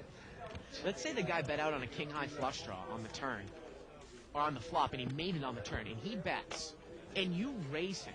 And he's a good player, so he knows that he can't necessarily raise back, okay?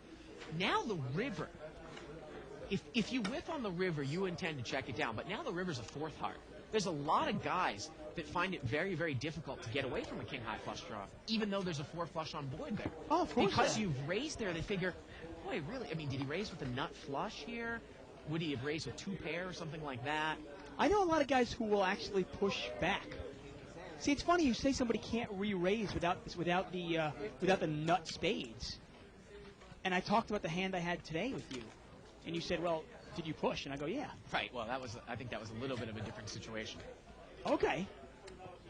But I see where you're going at here. Right. I mean, Yeah. I mean, we've seen good players and players always push back without the nuts, theoretically. Because what are you going to do? Let's say the river comes out of like a blank. What are you going to just check and take the free showdown? You're going to charge your opponent. Tony's going to bet here with a 10. He's going to take it down. Well, maybe, I think you're right. Maybe let me step it down a little bit. I don't think that they probably could raise you back with anything lower than, like, say, a jack-high flush or something like Okay. that. I mean, anybody wondering at home, I'll just tell you that really quickly the hand doesn't get into too much detail. I had queen jack of spades. a guy did like a little mini raise, and then another guy re-raised it. So like basically 3-bet it, but it was really just a real bet. Well, I'm playing in the 5-10 game. The first raise was to 20, and this guy made it 50. Yeah. So I called with Queen Jack of spades. Flop came out King 9 blank with 2 spades, and I actually had the gut shot straight flush draw because of King 9 with the spades. I bet right into both opponents. The first raiser folded. The other raiser actually called me. The turn brought out the flush, came to 7 of spades, and I bet into him again. He raised me. And the only hand that I really thought I could lose to, I said, well, he's 3-bet at pre-flop. I go, Right. does he have the ace of spades in his hand with another spade, like ace-10 of spades? And I didn't think he had that. I thought it was more likely he had, say, ace-king with the ace of spades, or even 2 aces with maybe the ace of spades in his hand. So I re-popped him back. And sure enough, he had ace-10 of spades. And again, Bo, the reason why that situation's a little bit different is because I wouldn't pull that raise on the turn with a nut flush draw, free show down the river, against somebody who might be short, who would just push back with a low flush. How about that? Okay, See I what see what you mean. Right. In this case, the stack sizes were a little bit different. Well, in you're relation saying to the if I'm like block size. $5,000, $6,000 Yeah. deep, it is difficult for me to reopen the Yeah, betting. exactly. I see what you're going. Or even if you're 2,500 or 3,000 deep. Pocket queens here for Owen. And he just min-raised it out of the blind, Dave. Well, he's And hit top set. top set here, all spades. The only person with the spade in his hand is Tony with 3-4. But might Tony, from what we've seen, might he not go anywhere? He's got bottom pair with a 4-high spade draw. I mean, from what Really? I've seen from him, Dave, it wouldn't be shocking if he calls here. Normal opponents, it's an easy fold. He's going to get away from it. And Owen obviously made a mistake by only mini raising out of the blind, but he's going to get away with it. And he shows top set. You know, we saw that hand, I think it was 2 Wednesdays ago, with Mo X against Barry Woods. Mo X seating in seat 5, Barry Woods seating in seat 2, where Mo X made the mini raise out of the blind with queens. Barry had pocket 4s. The flop came rags with 4s. Mo X bets in. Barry raises him. Mo X re-raises. Barry moves all in on the flop, and the guy calls with queens. Yeah. For what was like $13,000. You put that little mini raise in there, and you end up trapping yourself. You lose your whole It's stack. unbelievable. Barry Woods raised it up right away there. And the guy, after he re-raised, we kind of was like, well, Barry might let him off the hook here because he pushed to the re-raise. Right. This guy really should have folded the queens. Oh, on not that hand. even a question. That was anybody wondering? That's about a month ago. I'd say that show. I think it was maybe only 3 Wednesdays ago. 2 Was or it? 3 Okay. Wednesdays ago? Yeah. I know time flies on the show. Limped around here. 5-way action. Jack Yes, set of 5s for Irwin. in seat 1, and he Now- checked it from up front. It's a rainbow board. Kia's got, Kia's out. And Tony is going to bet here with bottom pair in position. He's going to bet 15. Then he's almost drawing dead. And Steve is going to call here with ace-3. And Irwin is going to check raise. Pretty straightforward.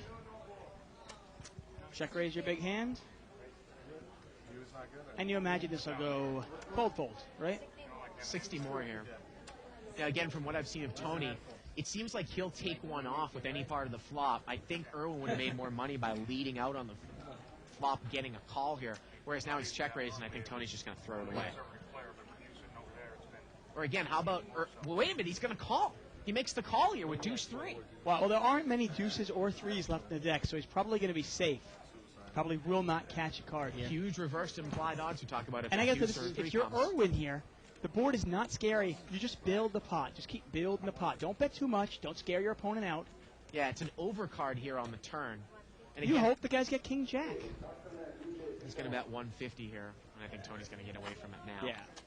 But again, Tony probably should have folded on the flop to the check raise. Now, if you lead out with a set of 5s and he calls one time, that actually gets him the opportunity to see the next card. Right. Now, I guess you could play it check call there, but again, I actually want to build the pot up against. I'd actually rather just bet in a call, let him see the next card as opposed to a check and a call. Yeah, no, I agree with you. It's funny, you see a board like that, and you go, the guy's check raising, and you have deuce-3. What do you think he's check raising you with? I mean, do you really have the odds and the money behind to go for 2 pair? Email here from Tamid Milan. He says, I'm learning amazing things listening to your show every day. Thank you. Well, thank you for watching. And you And can listening. catch our video blog over at liveatthebike.com. It's up right now. Yeah, our show will be over in about 25 minutes. Yeah. You can check it out right after that. Now, it's funny, a couple of people actually asked me after that hand with the Queen Jack of Spades where I made the second nut flush on the turn and bet it. The guy raised me, and then I re-raised. They said, well, is there any value to re-raising? Could you get called by a worse hand? And I was like, well, yeah, I thought I could have got called by a lot of hands. I said if the guy has two Your aces. stack sizes, yeah. Well, I thought if the guy has two aces and the ace of spades, if the guy had ace king with the ace of spades, or if the guy had a set, like a set of kings and he was trying to play it cagey, all those hands I thought would have called. Josh bets here on a limped around pot with king 9, ace jack 10 on board. He stakes it down with the straight draw. Brian's got his little baby over there again, seat 4 in cam 4. I think we're going to take a look at another chip count. Yep, almost 9,000 on the table now. And again, as this game goes along, it gets deeper and deeper, and it becomes really profitable. I mean, you got to like this game right now. If you start looking at the players that are involved and how much money each person has, you can really make a nice profit in this Take game. a look at the differences. Orange still up, a cool G. Yeah, not bad. Just good in this game, I would say. Nice to see Owen winning. Owen really hasn't gotten much luck on Live at the Bike in recent weeks. Make that relation to buy-ins. If I buy in for 1,400 in the 500 game, I mean, I would be at 4,200. It's kind of the same thing. I'd be up 2 buy-ins, just like Oren is here in this game. He's up 2 buy-ins. 6-way action here, limped around. Jack 4-4 here. A couple people have jacks. And seat 5's got a 4. And let's see how he plays it. I'd imagine he's going to check it. Well, wait a minute. He's going to bet. It's And very you got to surprising. like that. I do like it. Now, in this case, he doesn't have that much money, so he can take his time in building the pot. He doesn't need to scare his opponents out. And Owen makes a little mini race with Queen Jack, it looks like. $25 bet. Raise it up to 50. Now, Now, how do you manipulate? Could you mini raise back here a I little think bit? you can just call. I really think you can just call this. I don't think there's any. He has no money. He's only got $100. He's going to raise it back 100 more. And this should be a pretty easy laydown now for Owen. Again, I actually like the straight up play here by Tony. You got to pay attention to your stack size, though. Again, he kind of overplayed it. Yeah, I mean, you and I, we love straightforward play. I love moving hard because nobody ever thinks that you're actually going to bet the 4. Right. But you've got to realize that when you only have $150 left, you have to figure out in your head, play it one or two steps ahead. Figure out how am I going to double up here. Right. If you assume you have the best hands. Obviously, I'm assuming he's the best hands. I'm assuming he's assuming.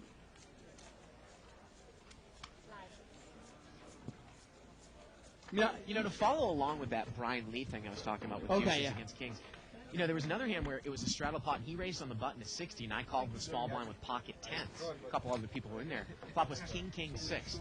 I let out for about 175. You about slow player, you. About a three-quarter pot bet, and he really hemmed and hawed, went into the tank and folded, and I assume he had jacks or queens there. Now, I'm not making a play on him, but I'm kind of feeling it out. He might have had 8s or 7s, Yeah, too. yeah, A lot of that hands too. he could have had, Yeah. obviously. Always Yeah. flop king, king. King, king, 6. Yeah, he could have Yeah. easily had 7s, 8s, 9s. Jack, jack, 8 here on the flop. Well, he knows you'll bet your king. He also knows you'll bet a pocket pair there. Right. Well, it's good to know you're not soft playing Brian on every hand. Turn is a king here. It was limped around, checked around on the flop. Yeah, Steve's made 2 pair here, but Steve's not in the pot. I think Ronnie is in another world. Yeah, Ronnie, with we're lack of gonna sugar. do a new thing here. We're actually only gonna put the cards up there with the guys actually in the hand. It's a new thing we're gonna do here at Live at the Bike. Tony bet out here with Queen 10, and Irwin called him with the nut diamond draw, and Irwin got there. Yeah, he's made it. You got to be careful in a game like this, where in any game actually, if you're calling with a nut draw, you got to be careful that somebody's not sandbagging a jack and already has a full house, and you're drawing dead. Talk about reverse implied odds. Tony missed everything. He checks, Irwin bets, and Irwin's going to take it down there.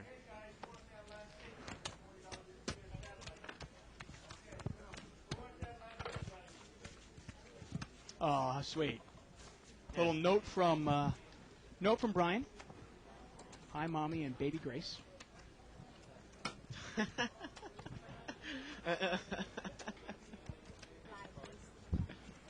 Brian, a good guy, real good guy. I'm so rare to see, too. Well, ace king of hearts here for Kia on the button. Kia the car, there we go. Kia's a Korean car, isn't it? Kia, it's a Korean, like a Hyundai. Is it? Okay. Yeah. Might be actually made by Hyundai. Isn't it like made out of like plastic? Well, some of their cars run really inexpensive, but I think they have some higher end cars though too, don't Do they? they? What it runs up to like what? Like They have like big SUVs, don't what? they? And how much do they cost? 2,000? The Kia SUV? No, I think like in the 30s and the 40s. Really? Yeah. That much? Kia? I thought it was like a brand that Walmart was putting out there. So Kia's raised it with Ace King of Hearts. Just don't like my position. Here. Not that there's anything wrong with Walmart. Now Tony is called here, and this is what we talk I about. go there regularly. Look at this. When I was talking about to my Aunt Susan, if you have Ace King here, yeah, you want these hands in here, but these players. First of all, I don't think Oren, from what I've seen, is going to go broke with this hand if a dry ace flops. Now this is interesting. The case ace comes. Let's see here. Let's see what happens.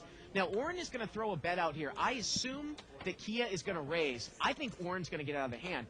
Question now though is Tony, who seems like a little bit. Tony's of a weaker going player. broke here. But this is not the thing we said. Right. Against weak players, I'd rather have Ace King. But against a strong player, Ace King is not very strong. And if Tony calls, that should be an easy laydown for Oren. Oren bet to see where he's at. Don't mind the bet. And Tony might just push here. That should save Oren, Dave. Kia has raised with the Ace King. Exactly what I wanted to see here. Kind of You know, it's just an funny. example in play, live. Let me ask you this. Real-time Ace King here, example here. would you ever just call? Kind of raise the turn, mix it up a little bit. I Oh, mean, Tony gets away from it. it's not a scary board at all. Tony gets away from it.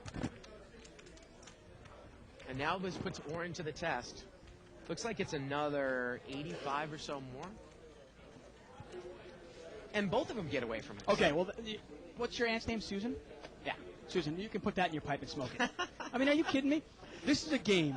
This is a game where Show me the jack. the players are not very sophisticated. Okay, I'm not Right. going to downplay the players, but at the same time, this is not, the toughest game. Right. Yet two players Got away from a aces. weak ace. Yeah. You Now, know, in the 200 game, you might see someone commit there. oh, of course. Against weak competition, against weak players who will commit their chips with hands like Ace 10, Ace Jack, yes, Ace King has lots of value. But against a good player, and I'm still waiting for somebody to email me and let me know when they get paid off against Ace, when somebody else is Ace King, when they have Ace King, when a good player pays them off. Pocket aces here for Owen. He's going to make it 25 to go here. Now, Tony's got pocket fours. This is an easy call. I put Owen on probably a big hand here, raising it just 25 in early position. Tony calls. Although Tony, he might not be deep enough to make this call. Set up. Actually, you know what? I don't think Tony is deep enough. No, to make he's this definitely call. not deep enough. 5-3-3 here. Bad flop for fours, I suppose. Now, is he going to check call all his money off here? 50. And he immediately calls. $50 bet by Owen, and he beats Owen into the pot. And if you're going to play it this way, I mean, I imagine why not be the better? Yeah. And he needs some sort of running straight cards or a 4. Turns to 7. Well, he can catch a 6 now. 6 or a 4 to win this pot. Again, sometimes if you're deeper, you might play fours as a check call on the flop and then lead into a non-Broadway card on Definitely, the turn, yeah. right? But instead, he check calls here again. He's got some outs. River's a 9. No If doubt. Owen had ace king, good chance Owen takes the free card on the turn. Oh, and you've got a value bet here. Oh, he missed the value bet. The guy's only got $75 left. It's a $250 pot there. What are you scared of? He left money on the table. What yeah. is he scared of? I had a feeling he was going to miss a value bet there on the river. Board's paired. You put the guy on a 5. How do you put him on a 3 there? Yeah. Definitely a missed value bet there by Owen. Oh, that's $75 that he just gave away. And it's so easy to value bet mediocre hands when the guy only has about 20% left of what the pot is. Of course. Because you're not worried. It's almost like a limit value bet.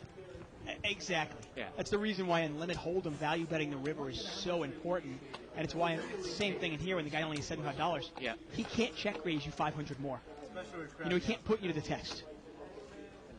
Now, I'll even give you an example of Ace King. I'm at the Bellagio about 3 weeks ago, and I got into I was playing in an okay game, a 10-20 game down there. And I got into a hand with a couple of players. One I thought was weak, and one was very strong. Well, the weak player folded. Weak in terms of their skill level. Yeah, I thought he was somewhat weak, and I got into. But the other player I thought was a pretty good player. Yeah. Anyway, I had Ace King, out of position, and the flop came out Ace King 6. I bet. Actually, I had checked it. Believe it or not, I checked it, looking to see if I get the check raise taken in. I check raised him. He then re-raised me, and that really started And raising. the flop came with an ace. Ace King 6. Wow. I had top 2. You almost got to think that you've got the same hand, maybe. I started thinking of the hands he might have, and I said, wow, this guy's either got the same hand as me. Maybe he has ace-6, and he puts me as a weak player and thinks I can pay him off with ace-jack. Or maybe he's got a set of 6s. I started thinking, what might this guy have? Yeah. And I ended up, I felt like I was pot committed, and I called off the rest of my chips when he raised me, and he had a set of 6s. And you've got to realize that's the real problem with ace-king. Right. It's not disguised. And we talk about hands that make you money and no-limit hold'em, and it's usually hands that are disguised well. Especially against good competition, that is. Got a raise here by seat number 2. $20 raise with ace-jack. Brian calls it queen 10 of clubs. 4-way action here, $80 pot. 9-8-5 with a couple of diamonds, and look at Tony. He's got top 2 from up front. How is he going to play it? Yeah, nobody else has got anything, though. I mean, this should be an easy bet and fold to everybody else, right? Looks like Tony checked it from up front. And Brian's going to take a little stab at it with a gut shot to the jack. Now, I know that's a hand that, if you have a hand as weak as queen 10 there, would you bet it or might you just take the free card? I might take a card here. See if you can get lucky and catch a jack or something. And what does Tony looks like he's going to check raise here? I imagine. No, he just called. He just called. And you wonder, I mean, you figure Tony's going to check the turn, and then what, Brian's going to take the free card for sure, right? Brian should take the card. Unless he hits a queen here and you maybe put the guy in diamonds, Brian might get... Well, now the turn's a 7. Well, Brian's open-ended now. He can catch a 6 or a jack. Check, check. And there's a 6. And the look at river's that. a 6, and Brian makes it. And if the guy checks, Brian, you got a value bet here. Of course He's you going do. to bet. And he is, and he bets 100. 125. He's going to put the guy all in here. Tony slow played himself to death here. And I like the fact that Brian's not scared of diamonds And look here. at this. A straight plays on board, but Tony actually gets away from it there. And it's a nice bet by Brian. It really is. Straight on board, Tony does not call there. And you just wonder how Tony actually... You play 2-pair like that slowly. Yeah. First of all, either you're going to kill all your action when the diamond comes, or you're going to kill your hand. Another post here on 2+2 by the Big Easy said, I posted this question on Friday, but you guys didn't have a chance to answer it. Will the bike let the players chop the pot in situation? I guess what he's saying, in accordance to percentages, say pot equity. And no, they don't really allow you to do that. They It would don't. slow down I don't the game know so why. much. I guess it's slow playing. Wow, what is Ray going? 2 lovebirds over there. I know, what's going on there? I mean, on Friday we catch Ray like Ray's like taking roofies on Friday, and now he's got this. 5-way action here. 6 deuce deuce here on the flop. You'd imagine it'd be pretty easy. I'm surprised they don't let you do that. Well, that would really be a variance killer. Well, Pot equity. I would almost always against a passive player. Let's say I had a flush draw, Yeah. and he had, top pair. I would almost always go, listen, give me 40% of the pot, and you can take the rest. Right, right, And against most tight passive players, they just get, okay, fine. right. They'd be happy. If I'm a 4-1 dog, you take 30% out. I knew there was actually a really funny, what was the episode? I think it was High Stakes, where Phil Hellmuth and Barry Greenstein got locked up in a pot, where I Right, believe Barry Hellmuth was a 91% favorite. Barry Greenstein gave him, what was insurance for less. And, of course, Barry Greenstein is always making money on that because he's not giving the correct pot equity up. No, I believe Greenstein said, you take 80% of the pot, Right. I'll take 20%. And But Hellmuth also, Hellmuth was a 91% favorite. and Hellmuth also talked about the fact how he can call up Phil Ivey at any time, tell him his situation, and Ivey will take his insurance out of VIG to Hellmuth as well. Ivy might be in Atlantic City, Hellmuth's in Vegas. Hellmuth calls Ivy up and says, oh, this is the situation. Will you give me insurance on this hand? And if it's benefiting Ivy, anytime you will. Of course, who Why wouldn't? not? Why wouldn't you? 3-way action here. A little raise here by Tony with King Queen. 9-7-9 here with a couple clubs. I mean, if you do this for a living and your bankroll is such that it's not going to hurt you or your game, why wouldn't you take anything that's positive expected value? Gets checked over here to Oren, and he's going to bet. So Tony did not throw the continuation bet in here. Oren bets 60, and he's going to take it down. I mean, in layman's terms, if anybody wanted to figure out what this is, basically it's imagine you're sitting at home with your friend or anybody, and you go, okay, well, let's flip a coin. Okay, but you're going to give me 6-5 on my money. Right. Or say I have, Who wouldn't take that? say I have pocket queens and you have pocket aces. and I'm only going to give you, I'm going to take 1/4 of the pot instead of 1/5 of the pot, of the total pot. Because the odds of me, you're obviously a 4-1 favorite with aces Right, over right. queens. But I don't. Let's say the pot is big enough such that I'm scared and I don't want to Right. lose my pot in So case you get I say, lucky. Dave, I'll take 1/4, you take 3/4. Now, if you take that, you're losing in the long run because course I you're am. an 80% favorite. And you've got to realize in the long run, the next day or the next month or the next year, you're going to have the aces and I'm going to have the queens, and Right. you're not going to offer me that same deal. Right. And you start thinking about it, you go, wait a second, then I just lost 5% in the long run. Limped around here 5 ways. King, Jack, Deuce. Not a whole lot of pre-flop raising. A little bit mixed up. Queen 10 here for Brian in C4. Yeah, it's a rainbow flop. That's the kind of flop you're looking for, I think, with Queen 10. And it looks like he's going to raise it up with his draw. I like the play, I really do. He's in position as well, so he can buy himself a free card if he wants to. Or he can continue betting. And who knows, he might actually just win this straight out. I mean, does Kia really want to get involved with a hand as weak as Jack 8? And he's going to. And the other problem there is that maybe the raise just wasn't enough for there to be fold equity. Yeah, okay, but in this case now Brian can decide too. Does he want to take the free card, or does he fire again? And now there probably is some fold equity. And there it And is. look That's nice play there by Brian. Really is a nice play. The station on 2+2 is posted up. Have you read this article by Steve Zalato, the recent card player article? I have not. We have it in front of us, but I haven't got a chance to read I read it. It this. was very interesting. And quote unquote, I was always telling developing player that if they want to be good, they must learn to play tight. But if they want to be great, they must learn to play loose. And it's talking about when to play loose. So it's an interesting article. I understand. I'd love to read it. Well, you got to realize, we see Corporation Mike, and I think Corporation Mike has a lot of leaks in his game, but overall he obviously knows what's going on. And one of the strengths of his game, besides the fact that he's fearless, is that he realizes who is the donkey in the game, and he realizes that he needs to play hands with that person. And you see him time and time again in pots against the weakest player in the game. 7-way action here. Limped around once again. 10-9-9 here on the flop. Brian's got trip 9s. Is he going to lead out? Very connected board. He does not, Dave. He checks. And this one gets checked around here. Well, the turn is a queen. It gets scarier and scarier. Yeah, well, that's just made his hand. Oren's got a straight. Yep, look at that. And Oren has caught the straight here. Brian's going to lead out here. Yeah, and let's see if Brian can get away from it. Let's see if Brian can get away And from it. Oren's going to raise. And I like the raise right away. I really do. Now, you might make the case that Brian might call here one time, but there's no way you can re-push. I throw it away right now. You can't even beat a real 9.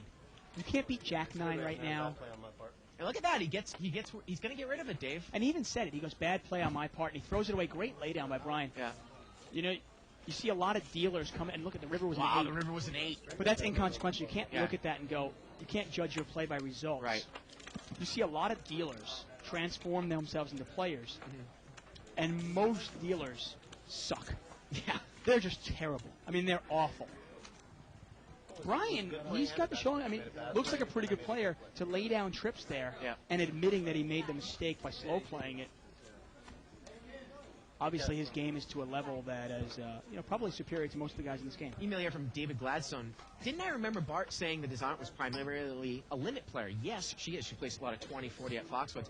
I wonder if that is entering her thought process. As in limit, I would argue Ace-King would play better than Jack-Jack because more players will stay in with Ace-Rag, and B, Jack-Jack cannot protect his hand. I happen to agree. And that is a good point. I happen to agree. Ace-King suited, I think, in a limit hold'em game, is probably stronger than pocket jacks. All right. In a limit game.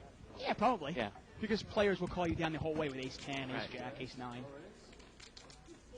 6-way action here. 9-4-5 here. Rainbow on the Top flop. 2 for Edgar. In there with 9-5 of clubs. This is the hand you want to build it up with. Always believe in the 9-5. And he's going to make a little mini raise here. He makes it 35. Owen's not going to get involved. That goes back to Irwin. I don't think he's going to call an ace Well, deuce. Kia's got bottom 2. Bottom Oh, 2 wow. against top 2. And he bet out, and Edgar raised him, and we could have a big pot here. And these guys are deep. Look at these guys. Wow. Both players have probably close to $1,200, $1,300. Now, is Kia going to come over the top? Wow, he just calls. This isn't necessarily a hand that you want to slow play a lot. Turns a 3. Someone was in there with 6-7, they would get there. Yeah. One more hand you cannot beat here. And if you wonder, and Edgar picks up the flush draw on the turn here. Yeah, Kia is in terrible shape. Now, the flush draw doesn't mean anything. Kia needs a 4 and only a 4 to win this. Now remember, Kia bet the flop, Edgar raised. Now Kia leads on the turn. Do you ever put Kia on 6-7? Because now he leads on the turn, and it looks like Edgar is just going to call here. He does have the club draw. You also can't beat a set of 4s. And the river here is a 3. Means nothing. And it does not change anything. But look at that, really counterfeits Kia's hand. Because he can't even beat a 9 now. He can't beat top pair only. Right, he cannot beat ace-9, exactly. Wow, and it gets checked down. Yeah, I'm surprised. Now, Edgar needed to bet that because he could still beat ace-9. Yeah, he can still beat any 9. At the end of the hand, though, Kia's hand is garbage. But Edgar can beat any 9 with 9-5. Kia can beat any 5, Yeah. but he can't beat any 9. Very Right. interesting hand there. And the 3 killed a little bit of the action. I think we could have saw a bigger pot. I'm surprised Kia didn't come back over the top a little bit. Well, let me just present one thing. These guys are 3 to 5 players. Yeah. Both players are fairly deep right now, and you wonder if either player is really comfortable building a very big pot. I don't want to say they are or not. I don't know, but oftentimes you see players play smaller, build themselves up big stacks, and then almost play it a little scared because they're uncomfortable. It's almost like, imagine you're playing in the 500 game, and you build it your stack to $9,000 or $10,000. Right. I'm playing against someone who's covered me. And a few players that are good have you Yeah. covered. You might start feeling a little uncomfortable, and I think the same thing might be for these guys. Another email here by Costilla talking about ace-king, that you actually might get paid off a little bit more if you flop a king and you get paid off by a weaker king versus a weaker ace. Definitely. That's a good point. King, queen against... Again, we ace-king. talk, good players know that king, queen, and king, jack are also trap hands, though. Jack 4-3 here, Right. rainbow checked around, turns to 6. And Owen here has got a... no, not quite. He's open-ended. And Brian's just going to take a stone cold bluff at this one with king deuce. He does have a gut shot to the 5. It's not going to work because Tony's got a straight. Oh, Tony does make a straight here. And Tony is just going to call. 2 spades out there. Owen also calls. Now, Owen can beat him. How can Owen beat him? No, he can't beat him. For some reason, that percent... No, they're all drawing good shot. Yeah. Brian is not drawing to No, a no. shot. He's drawing dead. The river is a deuce, and it's a 3rd spade. Yeah, but Owen has now made the wheel. Is Owen going to lose some money? And if you're Tony, you got to bet this, and you hope somebody's got a 5. Are you kidding me? Wow, how do you not bet 5-7 there? Well, I guess he was scared of the spade. It was a 3rd spade. I guess he was scared of backdoor spades. Wow. And Owen didn't bet the 5 there when it got checked to him either. He knows what he's doing. Unbelievable. Owen knew it. Owen knew it. Now, Owen checking the 5 is a little bit different, obviously, because you can't beat spades also. But with 5-7 there, I don't know.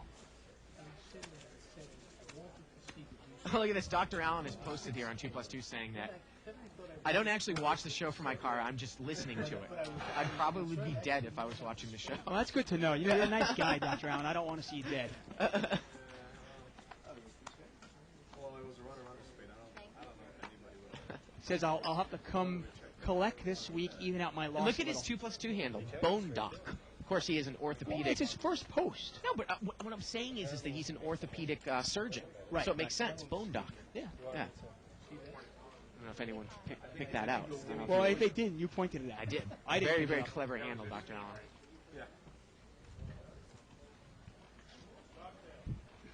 Got a raise here by seat number 9 with ace-jack offsuit. Tony is going to call with ace-7 offsuit. Oh, dominated aces here again. Here we go to the flop. Missed both players. Steve's been pretty good about continuing his bets here. I like Steve's game. And Very again, patient. You know, I've told this sob story before over the last week or so when I raised with ace-jack and I hit an ace and you bet the flop and you get called. It really almost freezes you. Yeah, you hate that. You Yeah. just look at it and you go, oh. Yeah. Especially against somebody that you respect.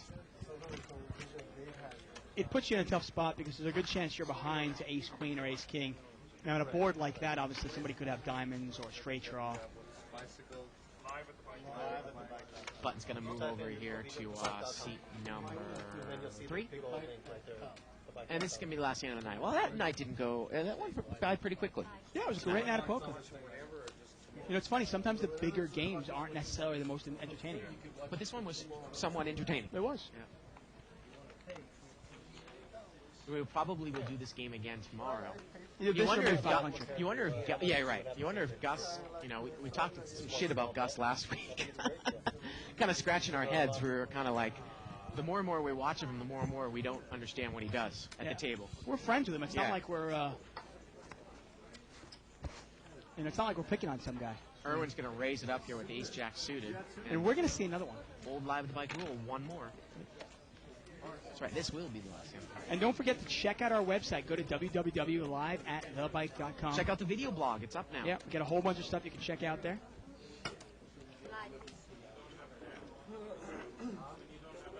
World Cup's coming in 4 days, Dave. I Oh, can't I'm so wait. excited. When's England's first game? On June Saturday? 10th. Saturday. Mm-hmm. England against, is it Ecuador? Are they in the same group with Ecuador? No. I was looking, is it Serbia and Montenegro? Oh, shoot, I have it written down, too.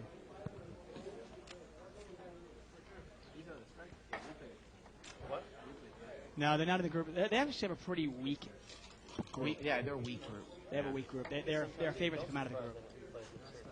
I'm trying to think who they play. We're going to see this 4 ways, $20 pot. Well, nuts spade draw for Josh. A 3 flush on board. How about Owen's already got it? Yeah, Owen is flopped. And he bets it. Wow, Nice he's gonna play bet here. 20. And we talk about betting your hand. And in this case, you have to bet it. First of all, to protect your hand, but also... And Josh is going to raise him with the nut flush draw. See how Owen's going to play this, Dave. And I re-raise it right away. Because you're out of position. What are you going to do? Check to him? He'll take the free card. Well, I think that you need to bet here, though, if he's going to play it like this. Definitely. Oh, the turn's a 5. Now, Owen is not drawing dead. He can catch the 7 of spades for a straight flush. He checks. Josh is going to bet here. And he's building himself a pot nicely. Yeah, he really is. He's not checking it or anything. And look at Owen's playing it so passively. Now, Owen could win with the 7 of spades here, right? 7 of spades, Why exactly. is Josh checked off here? I don't know. It's a little flaw in our system. River is a 10. Maybe the system knew the 7 of spades wasn't coming. And now Josh moves in. And the pot is big And enough. Owen calls. Oh, wait a minute. That's. Damn it. Wow. It's okay. These are the cards. He thought he had a straight flush there. Well, he knew he was beat. Then he said, wait a second, maybe I have a straight flush. Yeah. And nothing Owen can really do about that. I mean, when the player is not that deep, it is really tough to get away from the king-high flush, isn't it? That's going to do it for us tonight. Yeah. What a great night. That has been a great night. Live A at lot the of fun. Bike. Again, tomorrow night, hopefully, we'll be doing a 500 no limit or 3 to 5 game again. So for everybody here in the booth and for Dave Tuckman, check out that video blog. It's up on liveatthebike.com. Head over to video blog. I'm Bart Hansen. Good night, everybody. We'll see you tomorrow.